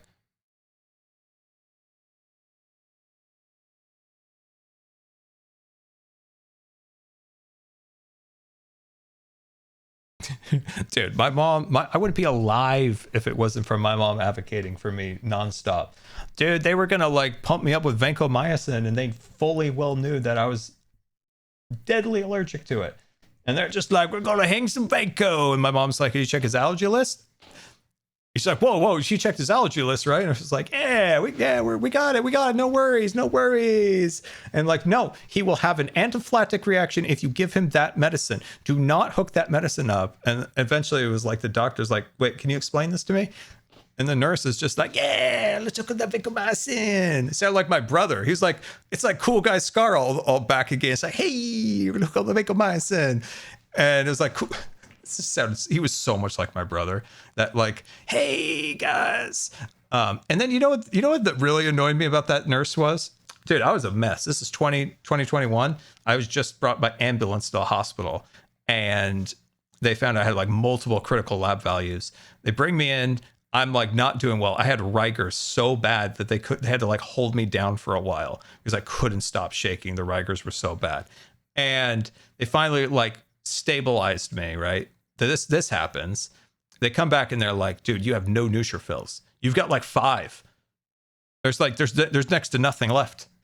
And they're like, well, we're going to whatever, like we're going to take you up. And so we're going up to, they're admitting me and they're bringing up, and they're like, we go to the elevator and there's 2 other nurses there, and they're like, going up or down? And the guy goes, hopefully we're not going to the morgue. And I'm just like, what? Hopefully we're not going to the morgue. This thing goes, hopefully we're not going to the morgue tonight. We're going upstairs. And I'm like, bro, that's not how you interact with humans. This is why I tell you guys, I'm so desensitized. I'm so desensitized. I am so desensitized to life now that sometimes like people are like, dude, you should be able to go up on the stage. Like it makes sense. Everybody else it's not that hard of a problem. I'm like, yeah, you're right. You're right. That's what I'm saying. Like when Jem is like, dude, no, you should be able to go up on the stage. And I'm like, yeah, you're right. You're right. Like I'm just so desensitized and tired nowadays that I'm like, Yeah, you're right. Yeah, you're right. Oh, Coco Bets, you added the crown to the thing, the secret thing? Dude, Coco Bets just added the crown to the secret thing, guys. Coco Bets just did it. Coco Bets just added a secret thing. Yeah, it's a secret thing. It's secret, guys. It's a secret thing. But I don't know. I hope I've been able to communicate. I've been a little all over the place with communicating what I discussed with Twitch. I've been kind of like here, and there, kind of like pulling memories rather than like down a list, which I should have properly made a like a talking point list to make it more coherent. I had notes going in, but I didn't have notes like going out. It was more of like memory. So I apologize if I'm kind of like pulling memories. But I did my best. And like I said before, like they genuinely like wanted to make things right for people. And a lot of times it's not like malicious. It's just somebody needs to be told. And I told them. And I did quite a bit in the past with accessibility, especially for the first 2 TwitchCons. Like I know Deaf Gamers TV did a ton of stuff for sign language interpreting and all that stuff. I know I gave them a bunch of feedback for the first and second TwitchCons. Since then, I was never asked after those anything, and this is the first time like they've come back and like asked for stuff again. Yeah, I get it. Being disabled is a nightmare. Constantly having to advocate for yourself. It is. It's tiring. It's tiring, and it also desensitizes you to it. Like I said before, like people are mad I was on the stage, and I'm like, oh yeah, you're right. Hondo textured X300. When you live with a disability, you get so desensitized to mistreatment and so exhausted constantly having to advocate for yourself. You have to pick your battles, but it's always wonderful to have people like your family and friends who will fight on your behalf. Yeah, I told this to somebody. I forgot who it was at TwitchCon. It was like, it's cruddy having to always like cross your fingers that you're going to encounter somebody, like specifically just speaking of like an airport, like really crossing your fingers that somebody knows the like protocol to deal with a wheelchair and is like just polite. Like you just cross your fingers, because like most people, they get their bag, they go through security, they ignore the flight attendant when the flight attendant says hi to them, good morning, and sit in their seat, get up, ignore the flight attendant when they say bye, thanks for traveling with us, like, and get off. Like when you go there, you know, like, unfortunately, all these people are going to have to help me at some point along this route. And I just hope like that they've been trained and that they're just like remotely polite about it. Like, because it's like a wheelchair person is just constantly in need of some form of assistance along the way. And it's like, it does get exhausting, just like crossing your fingers, like, please do your job. Please. That's how I feel sometimes. Like, I'm like, please don't yell at me. Please don't. Please don't. You do feel like a broken record. David says, you either get desensitized or feel like you're a broken record. Yeah. It's exactly true. When you're trying to advocate for something and you do like, I'm bringing this up again. And sometimes you just stop and like hope for the best, and it always turns out the worst. So it's like, then you get back on to advocating for yourself. It makes you feel like a broken record constantly. So it's, yeah, it is exhausting. I've definitely have had the different like ups and downs with this. I think I went through a pretty horrible down in the last like 2 or 3 years. I brought that up a lot in my vlog that I uploaded before TwitchCon, that I had gotten to just such a negative space in so many ways. And one of them was just like constantly tired of being told no, or like realizing like, I can't do that and I can't do this. And it can really get you. Like I've said this, like, you know, sometimes when, I don't know, I've kind of noticed this, if this makes sense, you know, you kind of become disabled, or you're kind of aware of it, or maybe you've just born with it in your entire life, or however it has come to you. Like there's a part where it's like really hard to deal with. And then you kind of like come out and you're like, yeah, I'm victorious. And you're good for a little bit. And then you go, oh God, I hate this. And it's kind of this up and down thing of like, I'm dealing with it. I'm doing great. And then it's like, I'm not doing great. I'm not dealing with it well. And I've come to realize, having gone up and down the valley a few times, that this is just the way it's going to be. And there's not like this moment where you're like, I'm free of being beaten down by this. It's always going to be kind of like an up and down. Let's say we have a service dog, and my God, the amount of times people say he isn't one because he's the wrong breed. Wow. Or ask for credentials, etc. Wrong breed. Yeah, I could see that being annoying. It's like, bro, my dog could do what my dog does. I almost got a dog one time.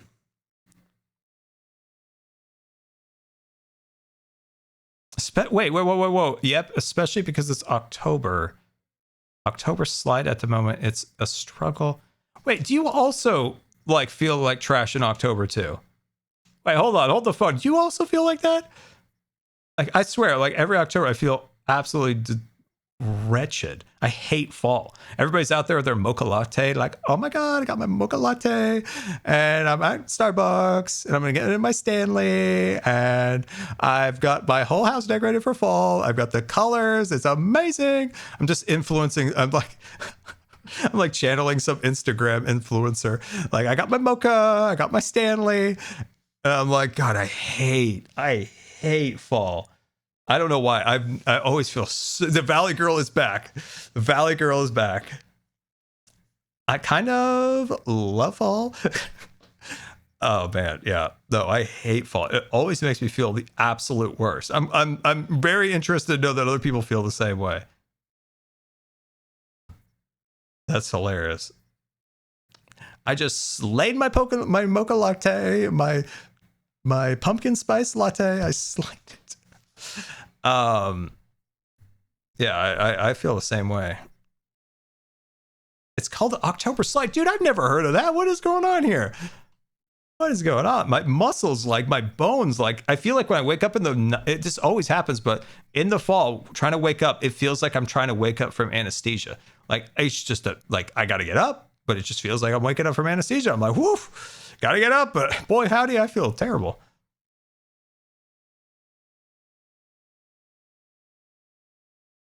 Yeah, first time hearing that this actual thing, but I've always felt like terrible in October. That's why I liked TwitchCon in September last year. But also I had like way more energy last time. Take your vitamin D, people. Every day, 4,000 IU. Dude, I tell the Hermits to take it. It absolutely helps in many different ways.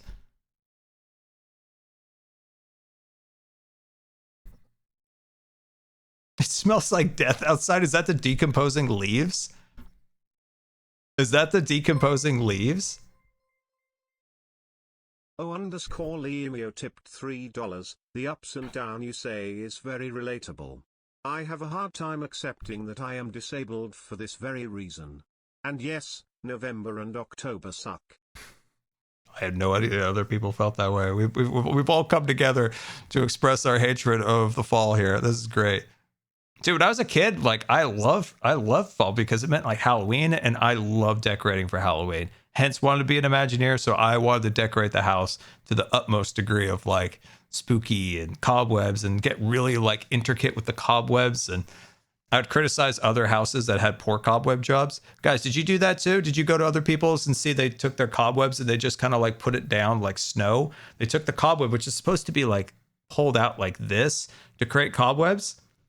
And then you go over to like your friend's house when you go trick or treat, and you're like, did your mom just like think it's snow? I was a weird kid, guys. I wanted to decorate my house to be as spooky as possible and make it perfect. You hate snow cobwebs? I'm so glad I'm not the only one who hates snow cobwebs. Dude, I would go to Disneyland. I would look up at the cobwebs. I was taking notes. Now, Disney kept that secret for the longest time, but I think they revealed it a couple of years back on how they do it. They take the hot glue gun, and then like compressed air, and they like that. I think that's how they do it. But that was secret. That was like a proprietary Disney trick for a long time, and eventually I think they revealed it, which I was so surprised at. But that was like they take a hot man, I really think this is correct, but man, if I'm not, I must sound like a complete lunatic. But they would take a hot glue gun and compressed air and go, psh. I think that's how that works, but correct me if I'm wrong.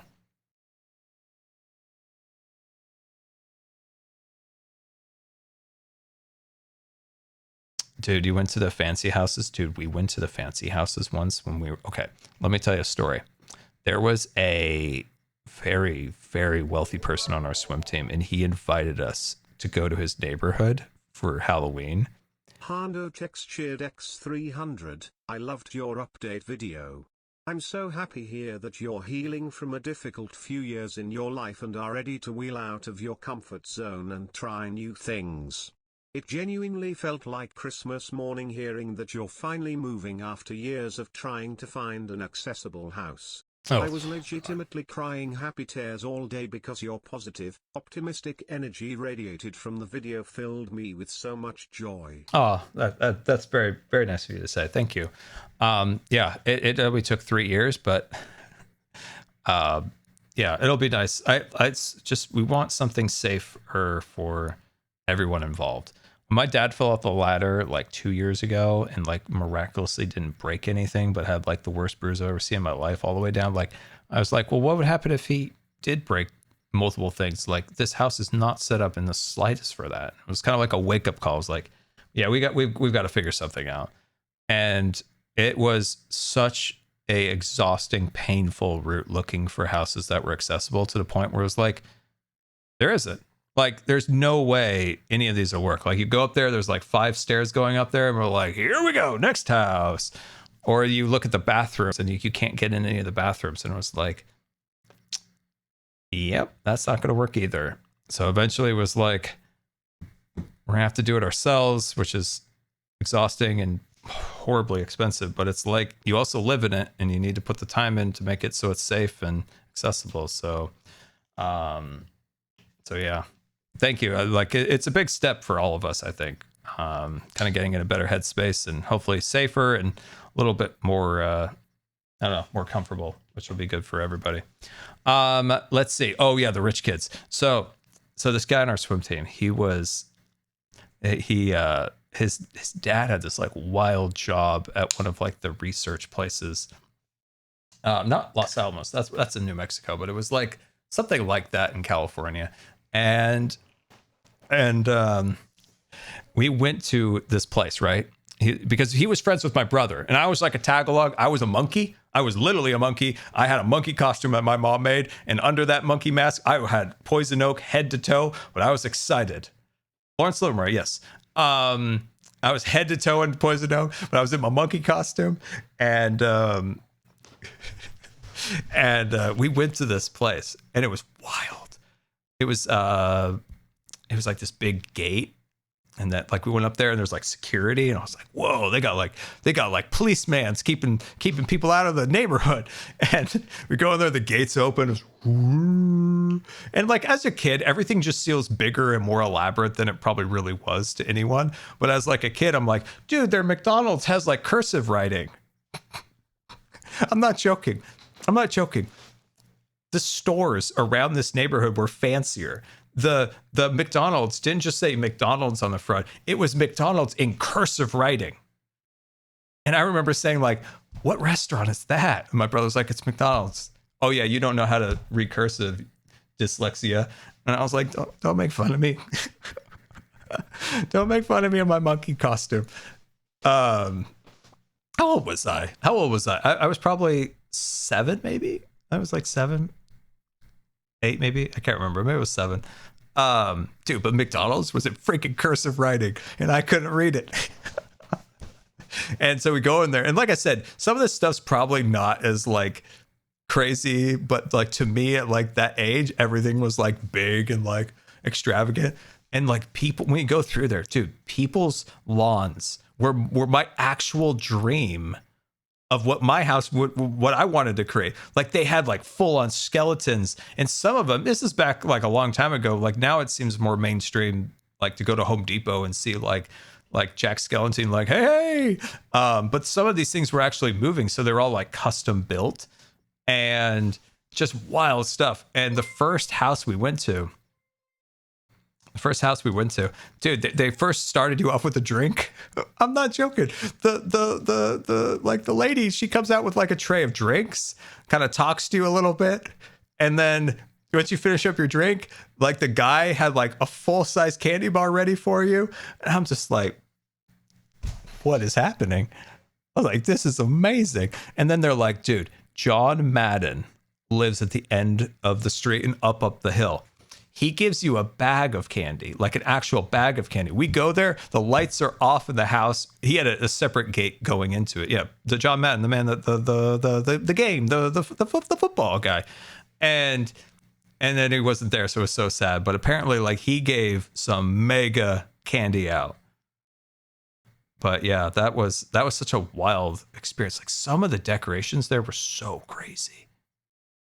John Madden's like I'm not too knowledgeable, but he's like a famous sports guy. He's a sport guy, like the football and the Madden game, the EA. It's in the sports. But yeah, that was such a wild experience going to that place. You had the gate, dude. The McDonald's had cursive writing. The sign was cursive. I've seen that only once before. You know how, like, I don't know, Home Depot, Walmart, all those stores look like trash, designed trashily. But have you ever drove through a city where they had like proper like aesthetic ordinances from the city, and you look at like the Walmart and Home Depot, and you're like, why does yours look cool?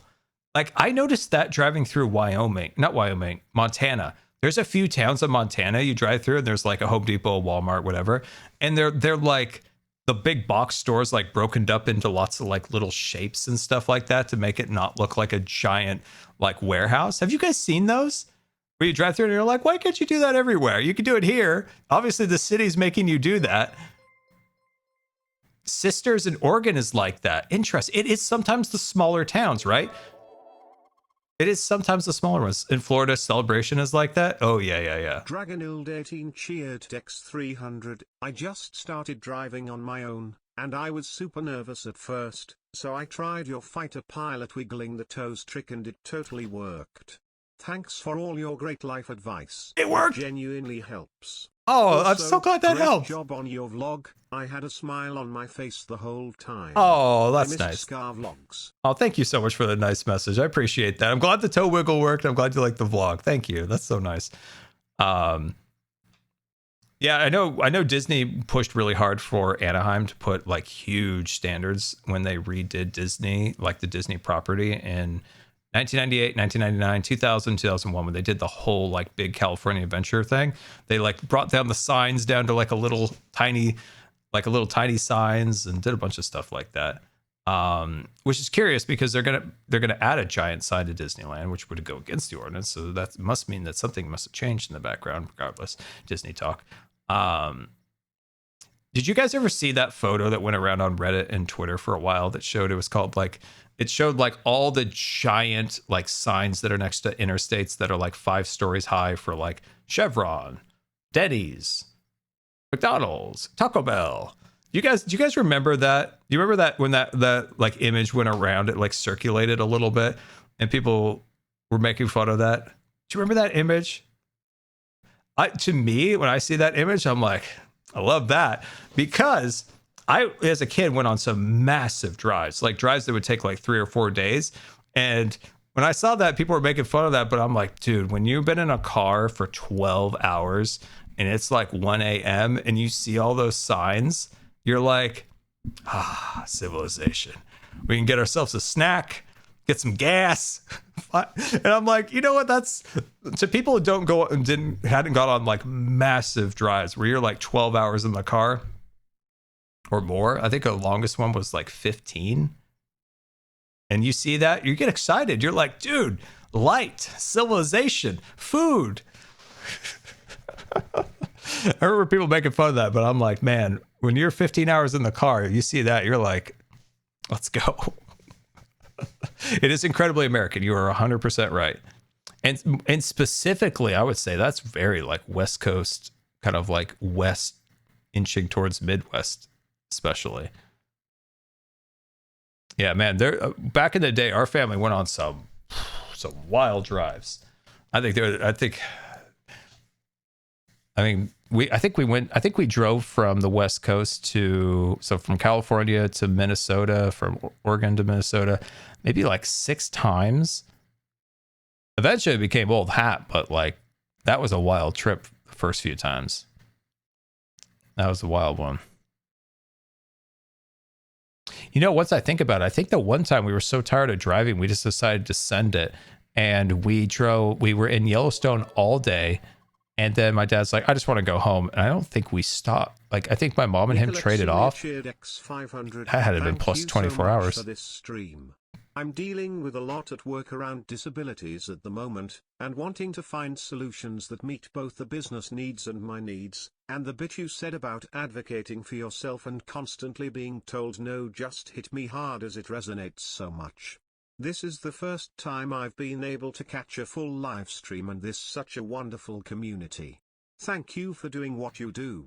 Oh, Nicole, thank you so much for that nice message. Yeah, it's not easy. Getting told no constantly is such a pain.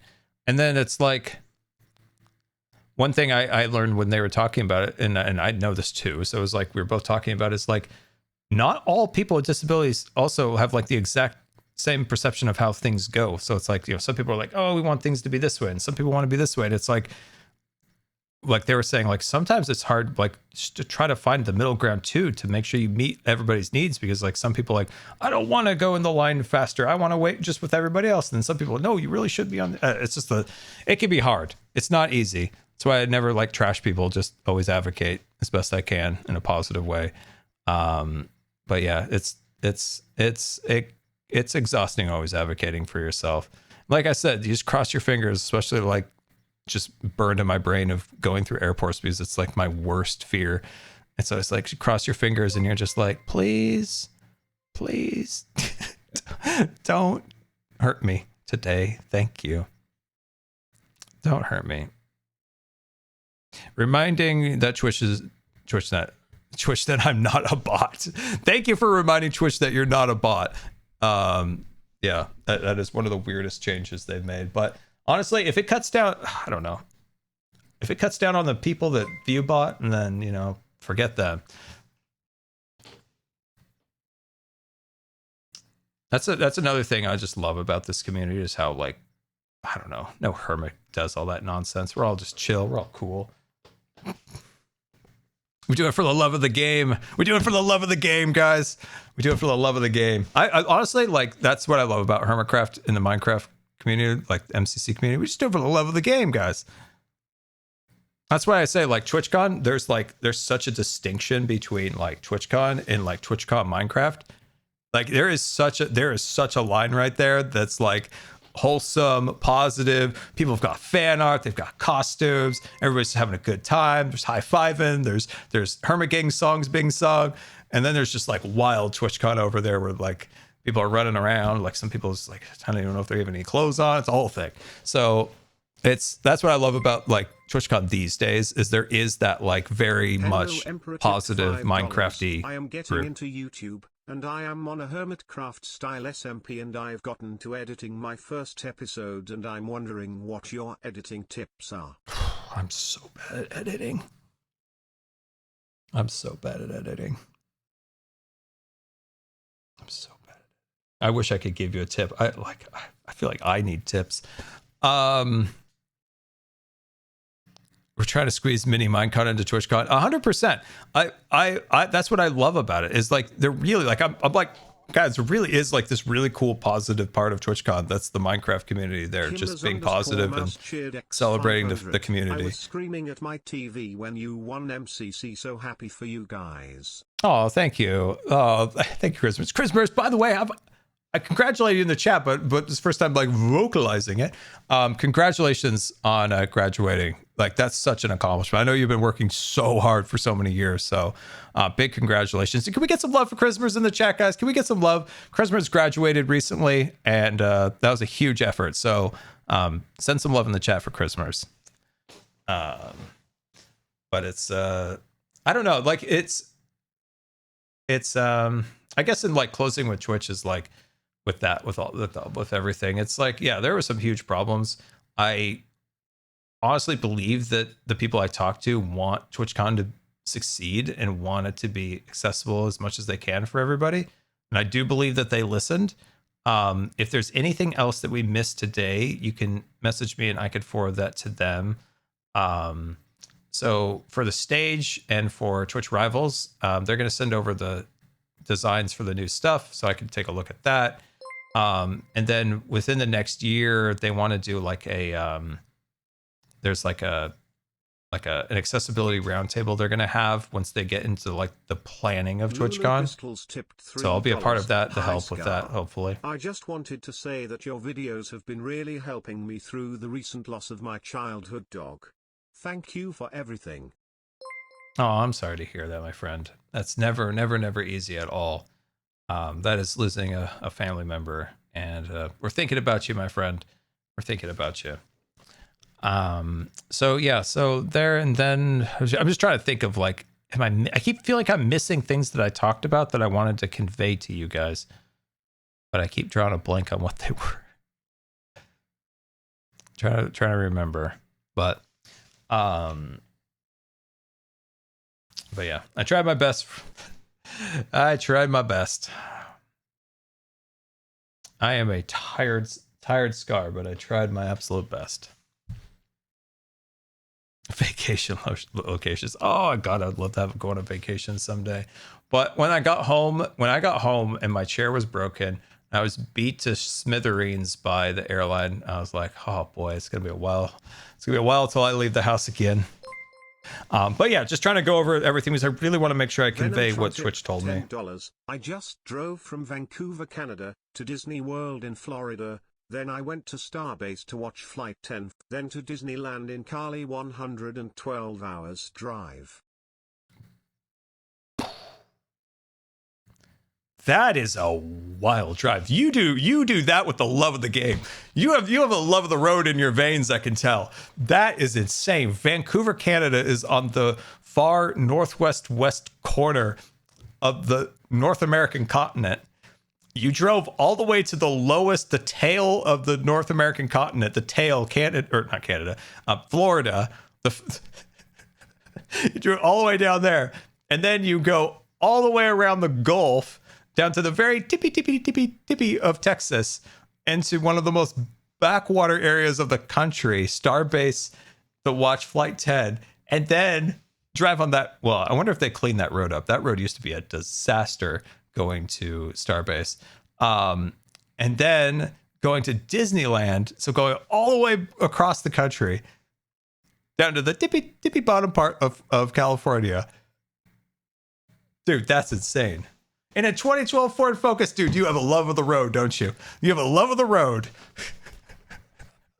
That is wild. That's wild. Like, it's kind of like my grandpa. My grandpa, like, he traveled to every state but Alaska. And I know it was so sad that he never got to go to Alaska, but like he just had the love of the road. He got out there totally alone. And he would somehow just get in like crazy conversations with people, like in just his little van. You know, he's riding. He had all his camera equipment in the back. He took incredible photos. Won lots of awards. And like he would go all sorts of places like that. Just the love of the road. Just the love of the road. That's just such a wild trip, man. All the way to Florida, and then to watch Flight 10, and then to Disneyland. That's cool. I always wish that like autonomous things ever actually worked, like autonomous driving cars and things, because I always thought how cool it'd be as a YouTuber if you just had like an RV that autonomously drove. This is like a magic wand wish. You know, like you're out there, you're in the back working on your YouTube videos, and then you're like driving to Yellowstone. You're done working on the video. You look out the window and you're like, dude, freaking in Montana, look at Wyoming. We've got the Yellowstone out the window. And you stay, you know, you camp a little bit, and then you turn on the car and you tell the car to go to, I don't know, Florida, and you're like, hey, take me to Florida, and you're in the back working on some YouTube videos, and you look out the window, you're like, dude, we're in Florida, we're at Disney World. That was my dream when I heard about like autonomous cars. And they said, they're gonna be like done by like 2014. We're not even gonna have drivers anymore. Steering wheels? Who wants a steering wheel? And it's not quite panned out, but that was my dream. That's like my magic wand dream. Just going places, working on videos in the back. That was my dream. Still is my dream. I still have hope. I still have hope someday. I think autonomous cars have always intrigued me so much from an accessibility standpoint that like that could give elderly or disabled people so much freedom to like go places. You don't always need to be like, oh, can this person come, or can this person help me, or this or that. Like if you had the ability to like roll into a car and be like, Mr. Car, I'd like to go to the doctor. Mr. Car, take me on a little drive through the Columbia Gorge. I want to take in the sights. What am I hiring Mumbo for? Are we hiring Mumbo again for security? Because I think somebody said that before. You're like, Mumbo's tall, hire him for security. I told you once about the time, dude, I swear, the amount of times that hermits have like saved me from like getting hurt. I told you guys about the time when like somebody had opened the door like at Minecon Live in Nashville. Like we pulled up because I think we took an Uber, and I had to get one of the big fella cars, and so it was real high up, like a Suburban. And the person at the hotel opened the door, and that's always the most awkward thing when you're in a wheelchair, when the valet opens the door for you. It's happened like 3 or 4 times. One time because we accidentally took a wrong turn and we drove into this really fancy vineyard in Napa when we were just kind of driving around when we lived in California. My dad's like, oh shoot, I'm going the wrong way. We pull into this like very, very fancy vineyard, and this person in a suit comes and opens my door, and I just close it. But when we pulled up to the hotel after we did that meet and greet in Nashville, the valet person at the hotel opens the door, and I'm just like, oh my god. And I'm like, I guess what I'm trying to explain is that sometimes the valet people expect you to stand up, and I hate having to explain. It's like, I can't. I can't. And then they feel awkward, and I feel awkward. We all feel awkward. But they opened the door, and this time the person just walked away. And it was another time where it was like, ask Joe, it was like 90 degrees with 100% humidity, and I was loopy in the brain. I was shot, and I just kind of like got kind of dizzy, and I just like kind of like leaned a little bit too much, and I like kind of like grasped for something to grab. And like Mumbo just like was standing there and just instantly like caught me like by the shoulder. And I was like, dude, if I would have fallen out of that car, I probably would have broken something. Like, Mumbo saved me. Mumbo saved me. But dude, getting out, the classic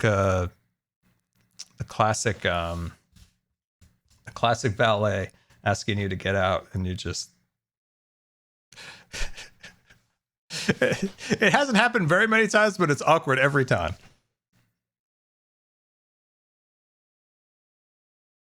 It's a Mumbo W. Yep.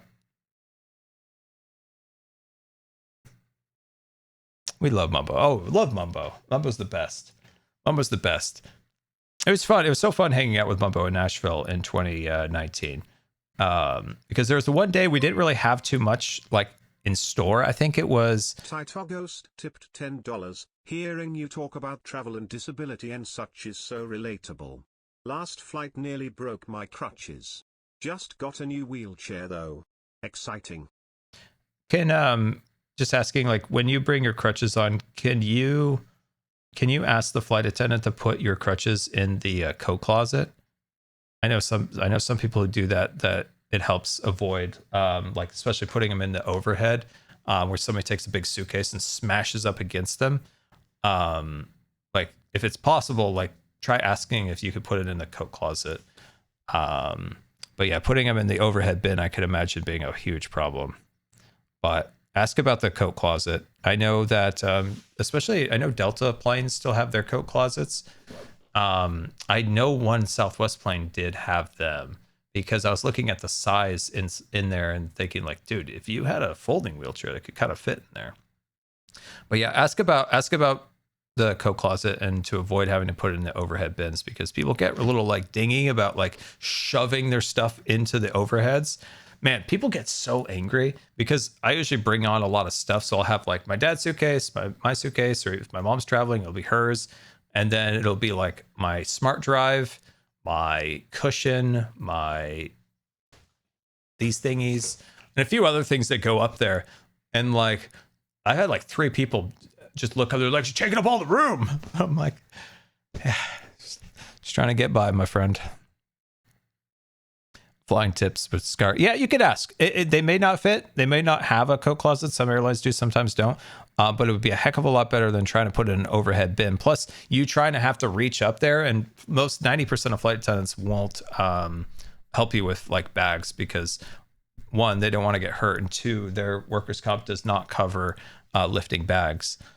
At least the airline my brother's wife works for does not. If you lift a bag or anything into the overhead bin, that is not covered by workers' comp if you are injured in the process. So yeah, try that and see if that helps next time. Mumbo called me a what?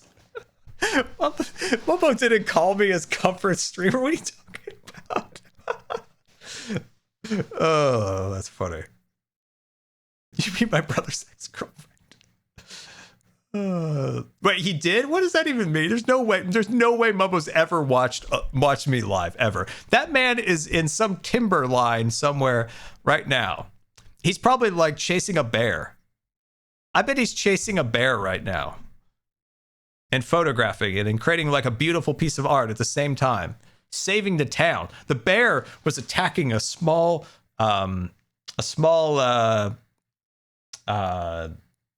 French Alps town, and all the French people were so scared, and Mumbo comes in there, raw, and he scares the bear, all while taking a great image and a great video, and then saves the town. And then they named the town Mumboland. Mumbo's not watching my streams. He watches in a cave in Tibet. I don't believe it. I don't believe it. I don't believe it. That's so funny. One time, this is something I want to do someday. I want to go my off-road wheelchair, and I just want to ride it some like insane distance, like multi-thousand miles, and like raise money for some kind of charity by doing that. I want to do that. That's on my like long-term list of things I want to do. How fun would that be, right? You set off on a journey with off-road wheelchair, right? Like maybe you get some kind of like super satellite internet back there, so we can so you have like a camera. Scars Gump. Hi, Joe. And you have like a camera there, and we were just out there cruising, raising money for some kind of charity, and just going on like a great big adventure. Wouldn't that be cool? I was inspired by Mumbo. When I was watching Mumbo, and I was like in a really like kind of dark place, I was watching Mumbo's videos, him going on these great things. I'm like, gosh dang it, I think I could do that in my own way. But he did mention you in his latest video.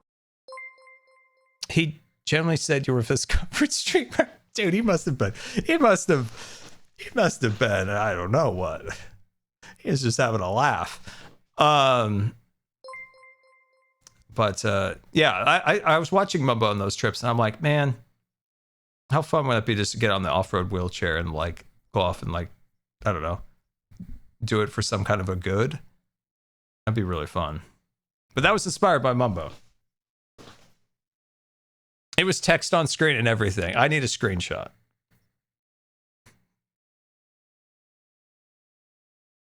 Scar is so shocked he started speaking British.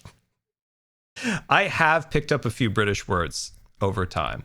I at times have spoken to more British people than American people in any given day, because like, you know, with YouTube and everything, and just talking to friends, you know, if I'm like recording videos or just chit chatting as friends, like I might talk to more British people than I talk to Americans in any given day. And honestly, I don't even hear the British accent anymore. Like it all just blends in now. Like back when I was a kid, like if you heard like a British accent, you're like, dude, is that the king? Like that was so cool. Like when I was a kid, like before the internet really was as crazy as it is, like, and connections weren't as like strong across like continents. If you heard like somebody with like a British accent or something, you're like, whoa, they travel long ways. That's so cool. Like if you went to say Yosemite, and there was always a lot of like different accents you would hear at Disneyland or something, and that was always so cool. Now, right over the head. I'm so used to it. Right over the head. Except for like Biffa. Biffa still has like a really strong, because I was watching his Let's Play of what was that game we played? It was super fun. Town the City. I was like, that's still like a really strong like British accent, but other ones like they just go right over my head. I'm so used to it because I talk to, like I said, more British people in a day than Americans.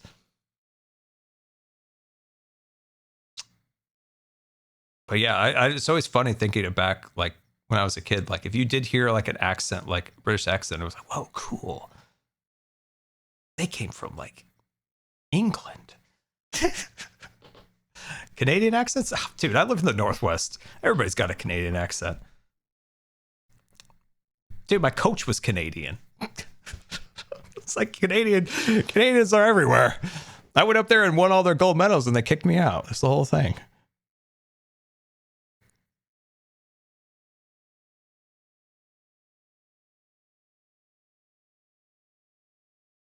Irish accents? I had somebody in my kindergarten class that was from Ireland. And they brought back this like chocolate orange and I didn't like it. I know a lot of people there really like those, but like I've just never liked chocolate with like a fruity sweet. It's just never clicked inside my brain. Never clicked. I know people love it too. I know they like love it. And then I'm like, I'm sorry. It just doesn't work for me. It just doesn't work for me. Man, this stream has gone wild. We're talking about accessibility. We're talking about MCC wins. Now we're talking about chocolate in Ireland. What other? And talking about Mumbo being my comfort streamer. I think I dyslexied that up. Mumbo saying I was his comfort streamer. That's right. I caught it. See, I caught it in my head. I overcame the dyslexia for a moment. Well off the cliff on this stream. I'm glad you like it. I don't have anything better to do. When's Hermitcraft coming back? Dude, I tried to set up my new computer properly with like my new audio interface last night, and I didn't say a bad word, but I wanted to. I don't really tend to use a lot of bad language, but I, for the life of me, cannot get this thing to work. I can't get it to work. I don't know why it's so confusing. Why is this has broke me more than anything. Ow. This thing has broke me more than anything in my life. Like the amount of rage that has been induced from this machine to me has been to a whole nother level. I want to see this burn. I'd like to see it smashed in Minecraft. I just this thing has brought me so much pain, guys. But I also spent so much money on it, so I will not do those said things because I spent much dollars on it. I spent much money on it. Oh gosh. Every time I do it, it's like I think I've got it, and then it's like, no, it's double echo. It's the game audio is coming through this, and the microphone, it's shooting here and there. It's like, bro, what have I done? Oh, gosh darn it. I forgot to plug my camera in.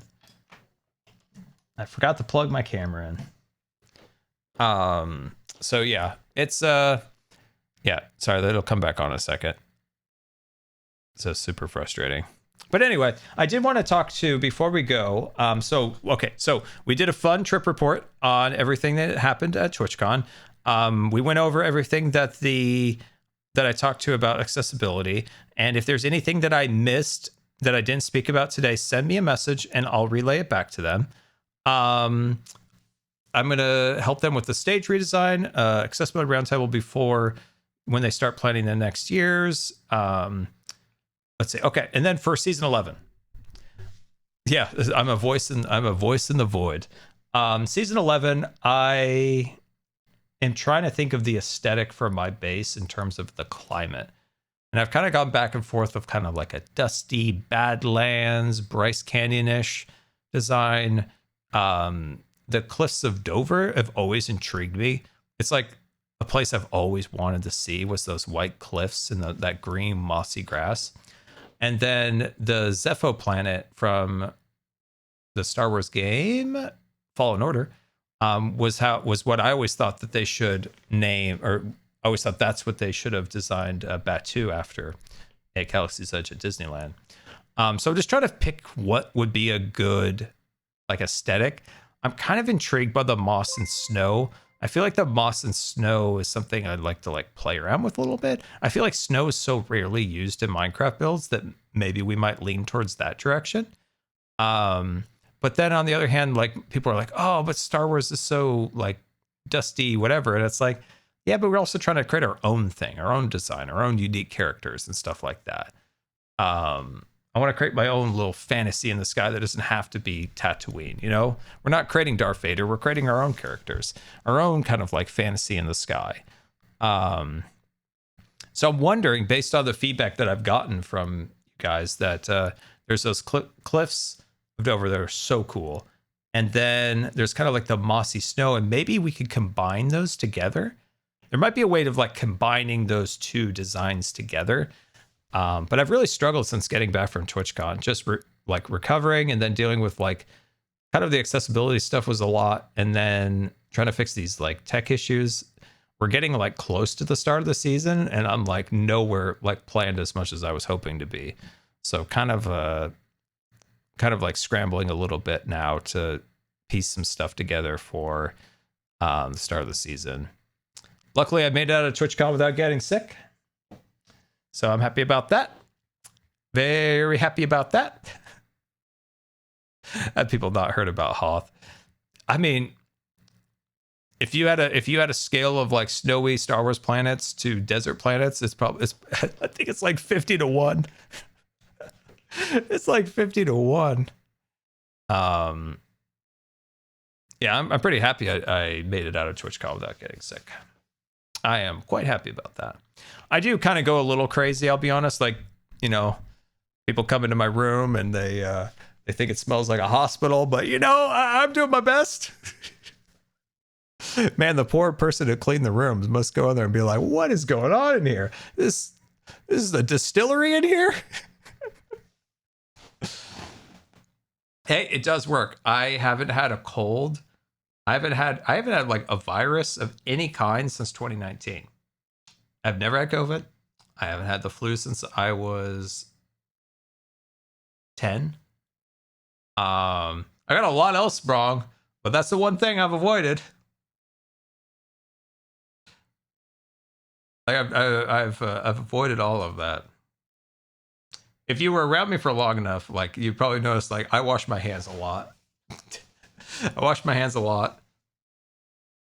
It's like what I do to stay from getting sick is what I do is kind of intense, and I wouldn't recommend it to anybody who wants to keep a sane mind.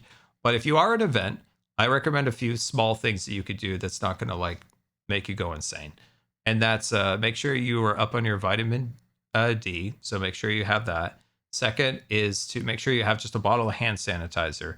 So when you are going to go eat, when you are going to the bathroom, different places, just make sure you use that.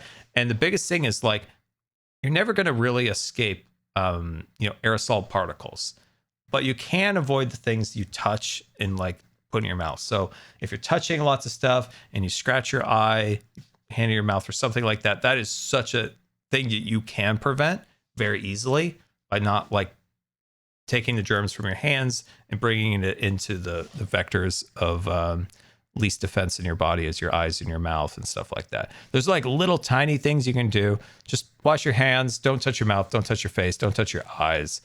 Those are some things you can do. If you don't want to get as crazy as I do, you just don't go down that route. But I got a bad head.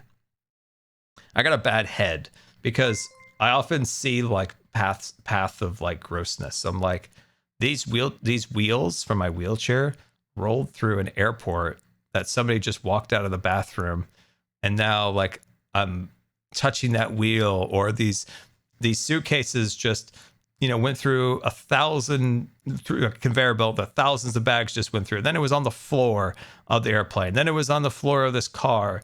Then it was on the floor of this shuttle. Then it was on the floor here. And now I put it on my bed right where I'm sitting. And I'm like, oh dear, my brain starts spinning a little bit. Need gloves. I'm not a glove guy. Most people think a glove is like some kind of like antimicrobial surface, which it is not. Gloves should only be used for tasks. So if you put on a glove sterilely and you do said task, you take glove off. Most people just put gloves on and touch everything, and then their gloves have been exposed to 1,000 different surfaces. And then they're like, well, that's the same as your hands, but you're not washing your gloves. You would have washed your hands. So I've always been like, I've never been a proponent of people using gloves. Gloves should only be used like, especially in like a medical setting where glove goes on, task is complete, glove goes off. Like just using gloves, like sometimes you see it like in kitchens where they're like touching this and that, but they have the gloves on. I'm like, bro, I'd rather you just wash your hands than put the gloves on, because now you've touched money with the gloves. You've touched the bread with the gloves. You touched every faucet, everything with the gloves on, but you never actually washed your hands. Because for whatever reason, you think the glove is some kind of antimicrobial surface. It's not. Gloves are for tasks. Gloves on, task done, gloves off. I'm a little weird. Sorry. It drives me crazy when I see gloves misused. I've spent so much time in the hospitals that like this stuff rubs off on me. So I'm like, it's just the way my brain works.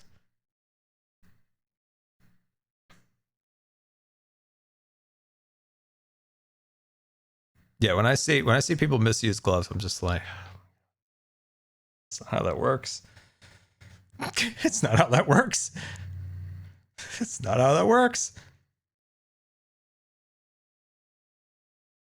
Yeah, it's you just have to think of the vectors of things, right? Of like what you touch and stuff. If you're trying to be sterile, like say you're doing something that needs to be clean for whatever reason, and you just think of like the vectors of what's touched, what's not, how it works. Just work through the problem, and it's how my brain always works.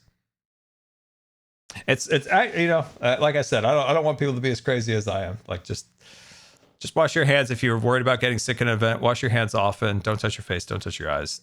It will help. You're not gonna solve a lot of like aerosol like particles in the air, but the larger things, the larger water droplets, the stuff that's on surfaces and stuff, you can at least cut that out. At least cut that vector out easily.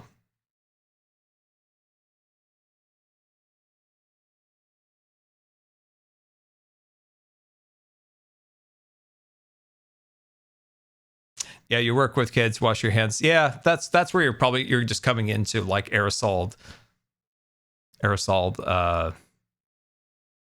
like particles, where it's just, there's not a lot you can do about those. There's not a lot you can do about those, unfortunately. You can use certain masks that are designed for aerosol particles, but believe me, they're very uncomfortable. But there are some things, but not very easily fixable things.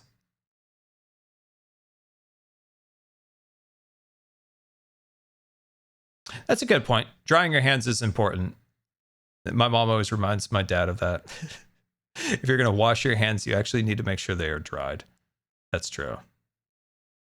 That's really true.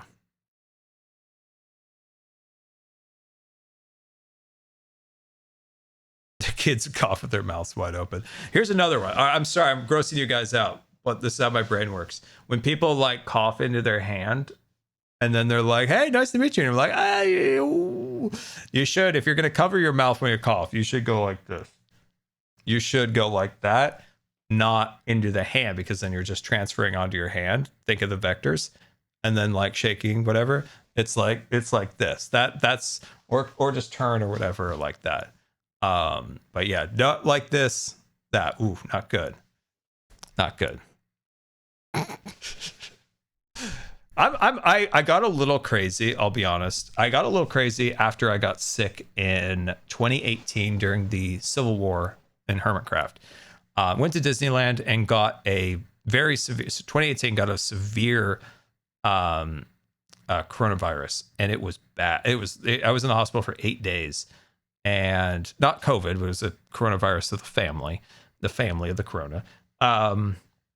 And then after that, I got a little bit crazy because I was like, I want to do what I can to minimize that as much as I can. You can't prevent it 100%, but at least you could do a few things to, like, you know, cut down a little bit. And Corona. Yeah, it was rough. It was rough. I missed the freaking Civil War. I come back and, you know, the whole server's on fire. Cubs profiting off the war like crazy, and I'm like, bro, help me, get me into these profits. Like, I came was blazing in there. I think, if I remember right, I think as I was leaving to go to Disneyland, I believe I was on the G team at one point, but I can't confirm that. It's just in my head that was discussed like the day before I left. But when I got back, I saw Cub with the profits. I'm like, dude, the Vex forever, you know? Got to make some cash. Cub made so many diamonds off of that war. It was so funny. Cub is just this like middleman in the middle of the warfare, and people are buying like TNT and stuff from him. It was so funny. He did so good with that.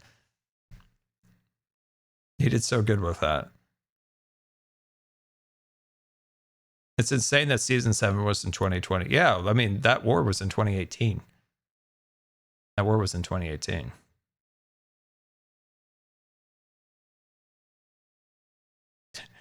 I think I did an interview on the battlefield. I think we went down there and I put like sound effects in the background and like, this is war correspondent Good Times with Scar here on the field.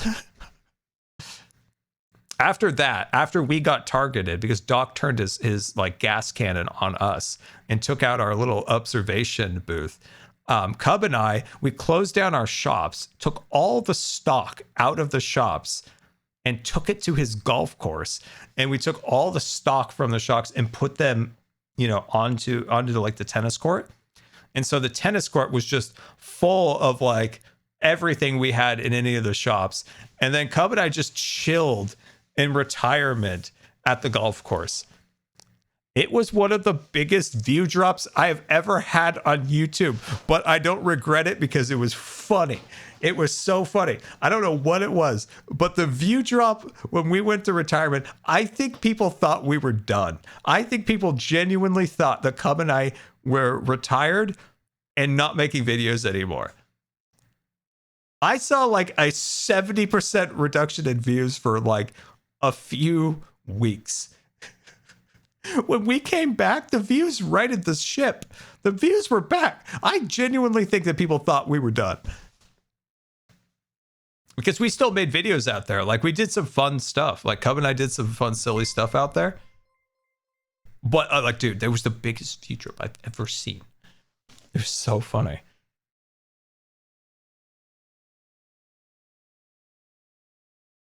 Yeah, we were out of there. We were out of there.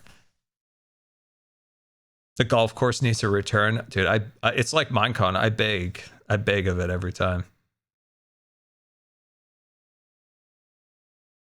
The crossover was crossover. Oh, the crossover from season 9. That was fun. That's fun.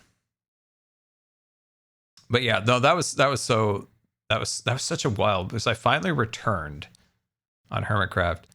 And there was like probably like a week or so where I like couldn't record, where I just gathered like redstone while the war was going on. And finally, when I was like ready, like I was like, Cub, what are we doing? He's like, dude, I'm making so much profit.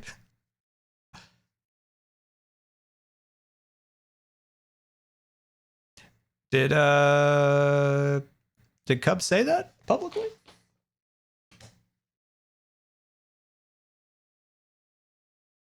Did he say the golf course was returning? He said on stream. Okay, whew. So happy. I jumped for it, he mentioned that in a meeting, and I like audibly went like, "Ah!" I was so excited. Dude, the golf course was one of the funnest things from season 6. He did such a good job on it. I've told him this before. I was like, dude, you got to do a mini golf version of it and like make it go vertical and make you have to jump through traps and like add a little parkour to it. Like make a mini golf version of it would be really cool. Yeah, I hope he does. I hope he does. Is everyone excited about season 11? Oh, definitely. Like I miss my Etho lore. Like I need to stream again, and so Etho could jump in and we could learn more Etho lore. I miss my Etho lore times. He did do a little one in season 10. Yeah, that's where I got like re-excited about golf again. Dude, I know nothing about real life golf, but I love Minecraft golf and I love Happy Gilmore.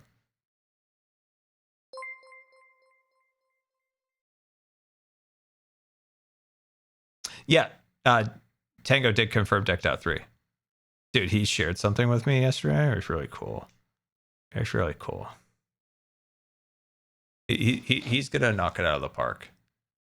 Like you know he's got the spreadsheets. You know he's got them. You know right now, like Tango's got like a 28-page spreadsheet just loaded with cool stuff for Decked Out. I know he'll knock it out of the park. I know he will. It'll be really fun.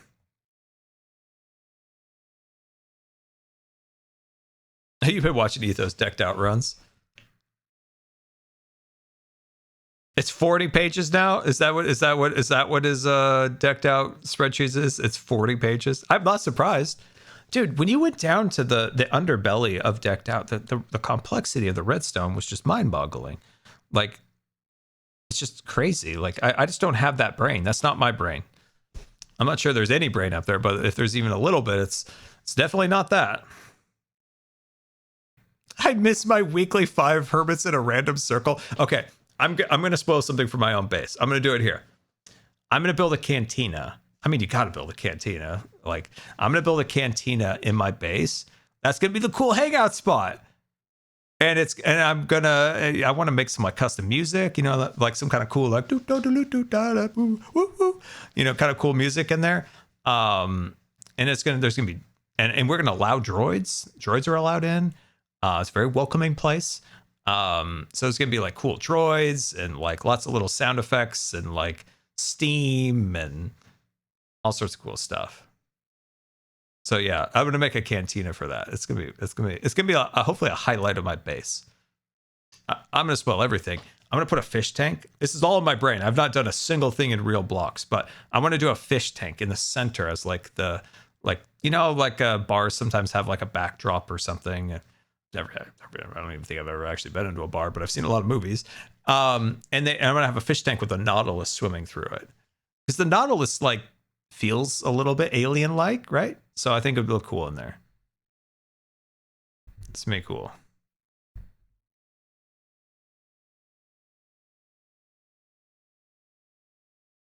I think it'll be cool. I'm excited for the cantina. It'll be nice. Have some music. Have some fun things to do in there, little tricks, little sound effects. I really want to embrace the sound effects. Last year it was something I wanted to do more. Like I had so many ideas for sound effects for the zoo that I just never got to, but I really hope to bring that back. LNC, oh dude, we got to get the late night crew back. The late night crew needs a return. And remember, like B-Dub's founder of LNC, he's the founding member. If you don't know, the late night crew is like Tango, Cub, me. I think Jevin I think came in season 10. I think Jevin did, yeah. And Joe, and then B-Dubs is like an old man. He goes to bed at like 8 p.m. But last season, he just decided one day when he found out about the LNC that he was the leader and founding member and like took it over. And it's hard to explain exactly how this went because it was so funny.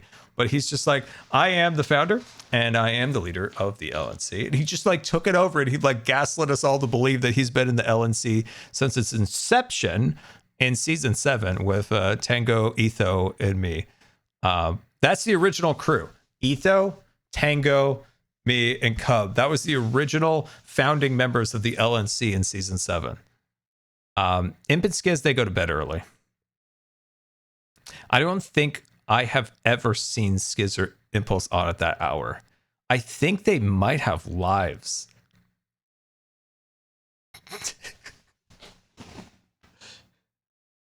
Have I seen Mean Girls yet? No, not yet.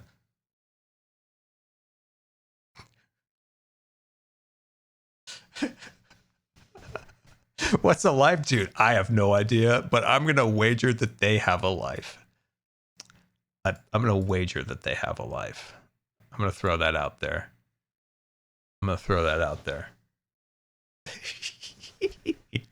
But yeah, LNC, we'll have the return of that. I'm so excited about season 11. I wish I was a little bit more like settled with what I want to do and how I want to create stuff. But I'm very excited. I think the idea that I have is solid. I guess a good foundation. In the process of generating what idea I wanted to do, because I went back and forth a little bit, I did generate an idea for season 12. I have a pretty solid idea for that. So I have like the vague outlines of everything. I just need to solidify it in blocks, and that's what I need to do for a little bit. So yeah, I'm excited. I think it'll be really cool. So we recapped TwitchCon, all the good stuff. We recapped my conversation I had with Twitch. So brought up all the accessibility stuff. So like meet and greet issues, the queue issues, the stage issues, communication issues, security issues. We brought up all of that. I brought up the fact that Hermitcraft needs some kind of contact. I need a partner manager. I've been streaming on Twitch since 2011. I've been partnered since 2014. I've been promised a partner manager every year.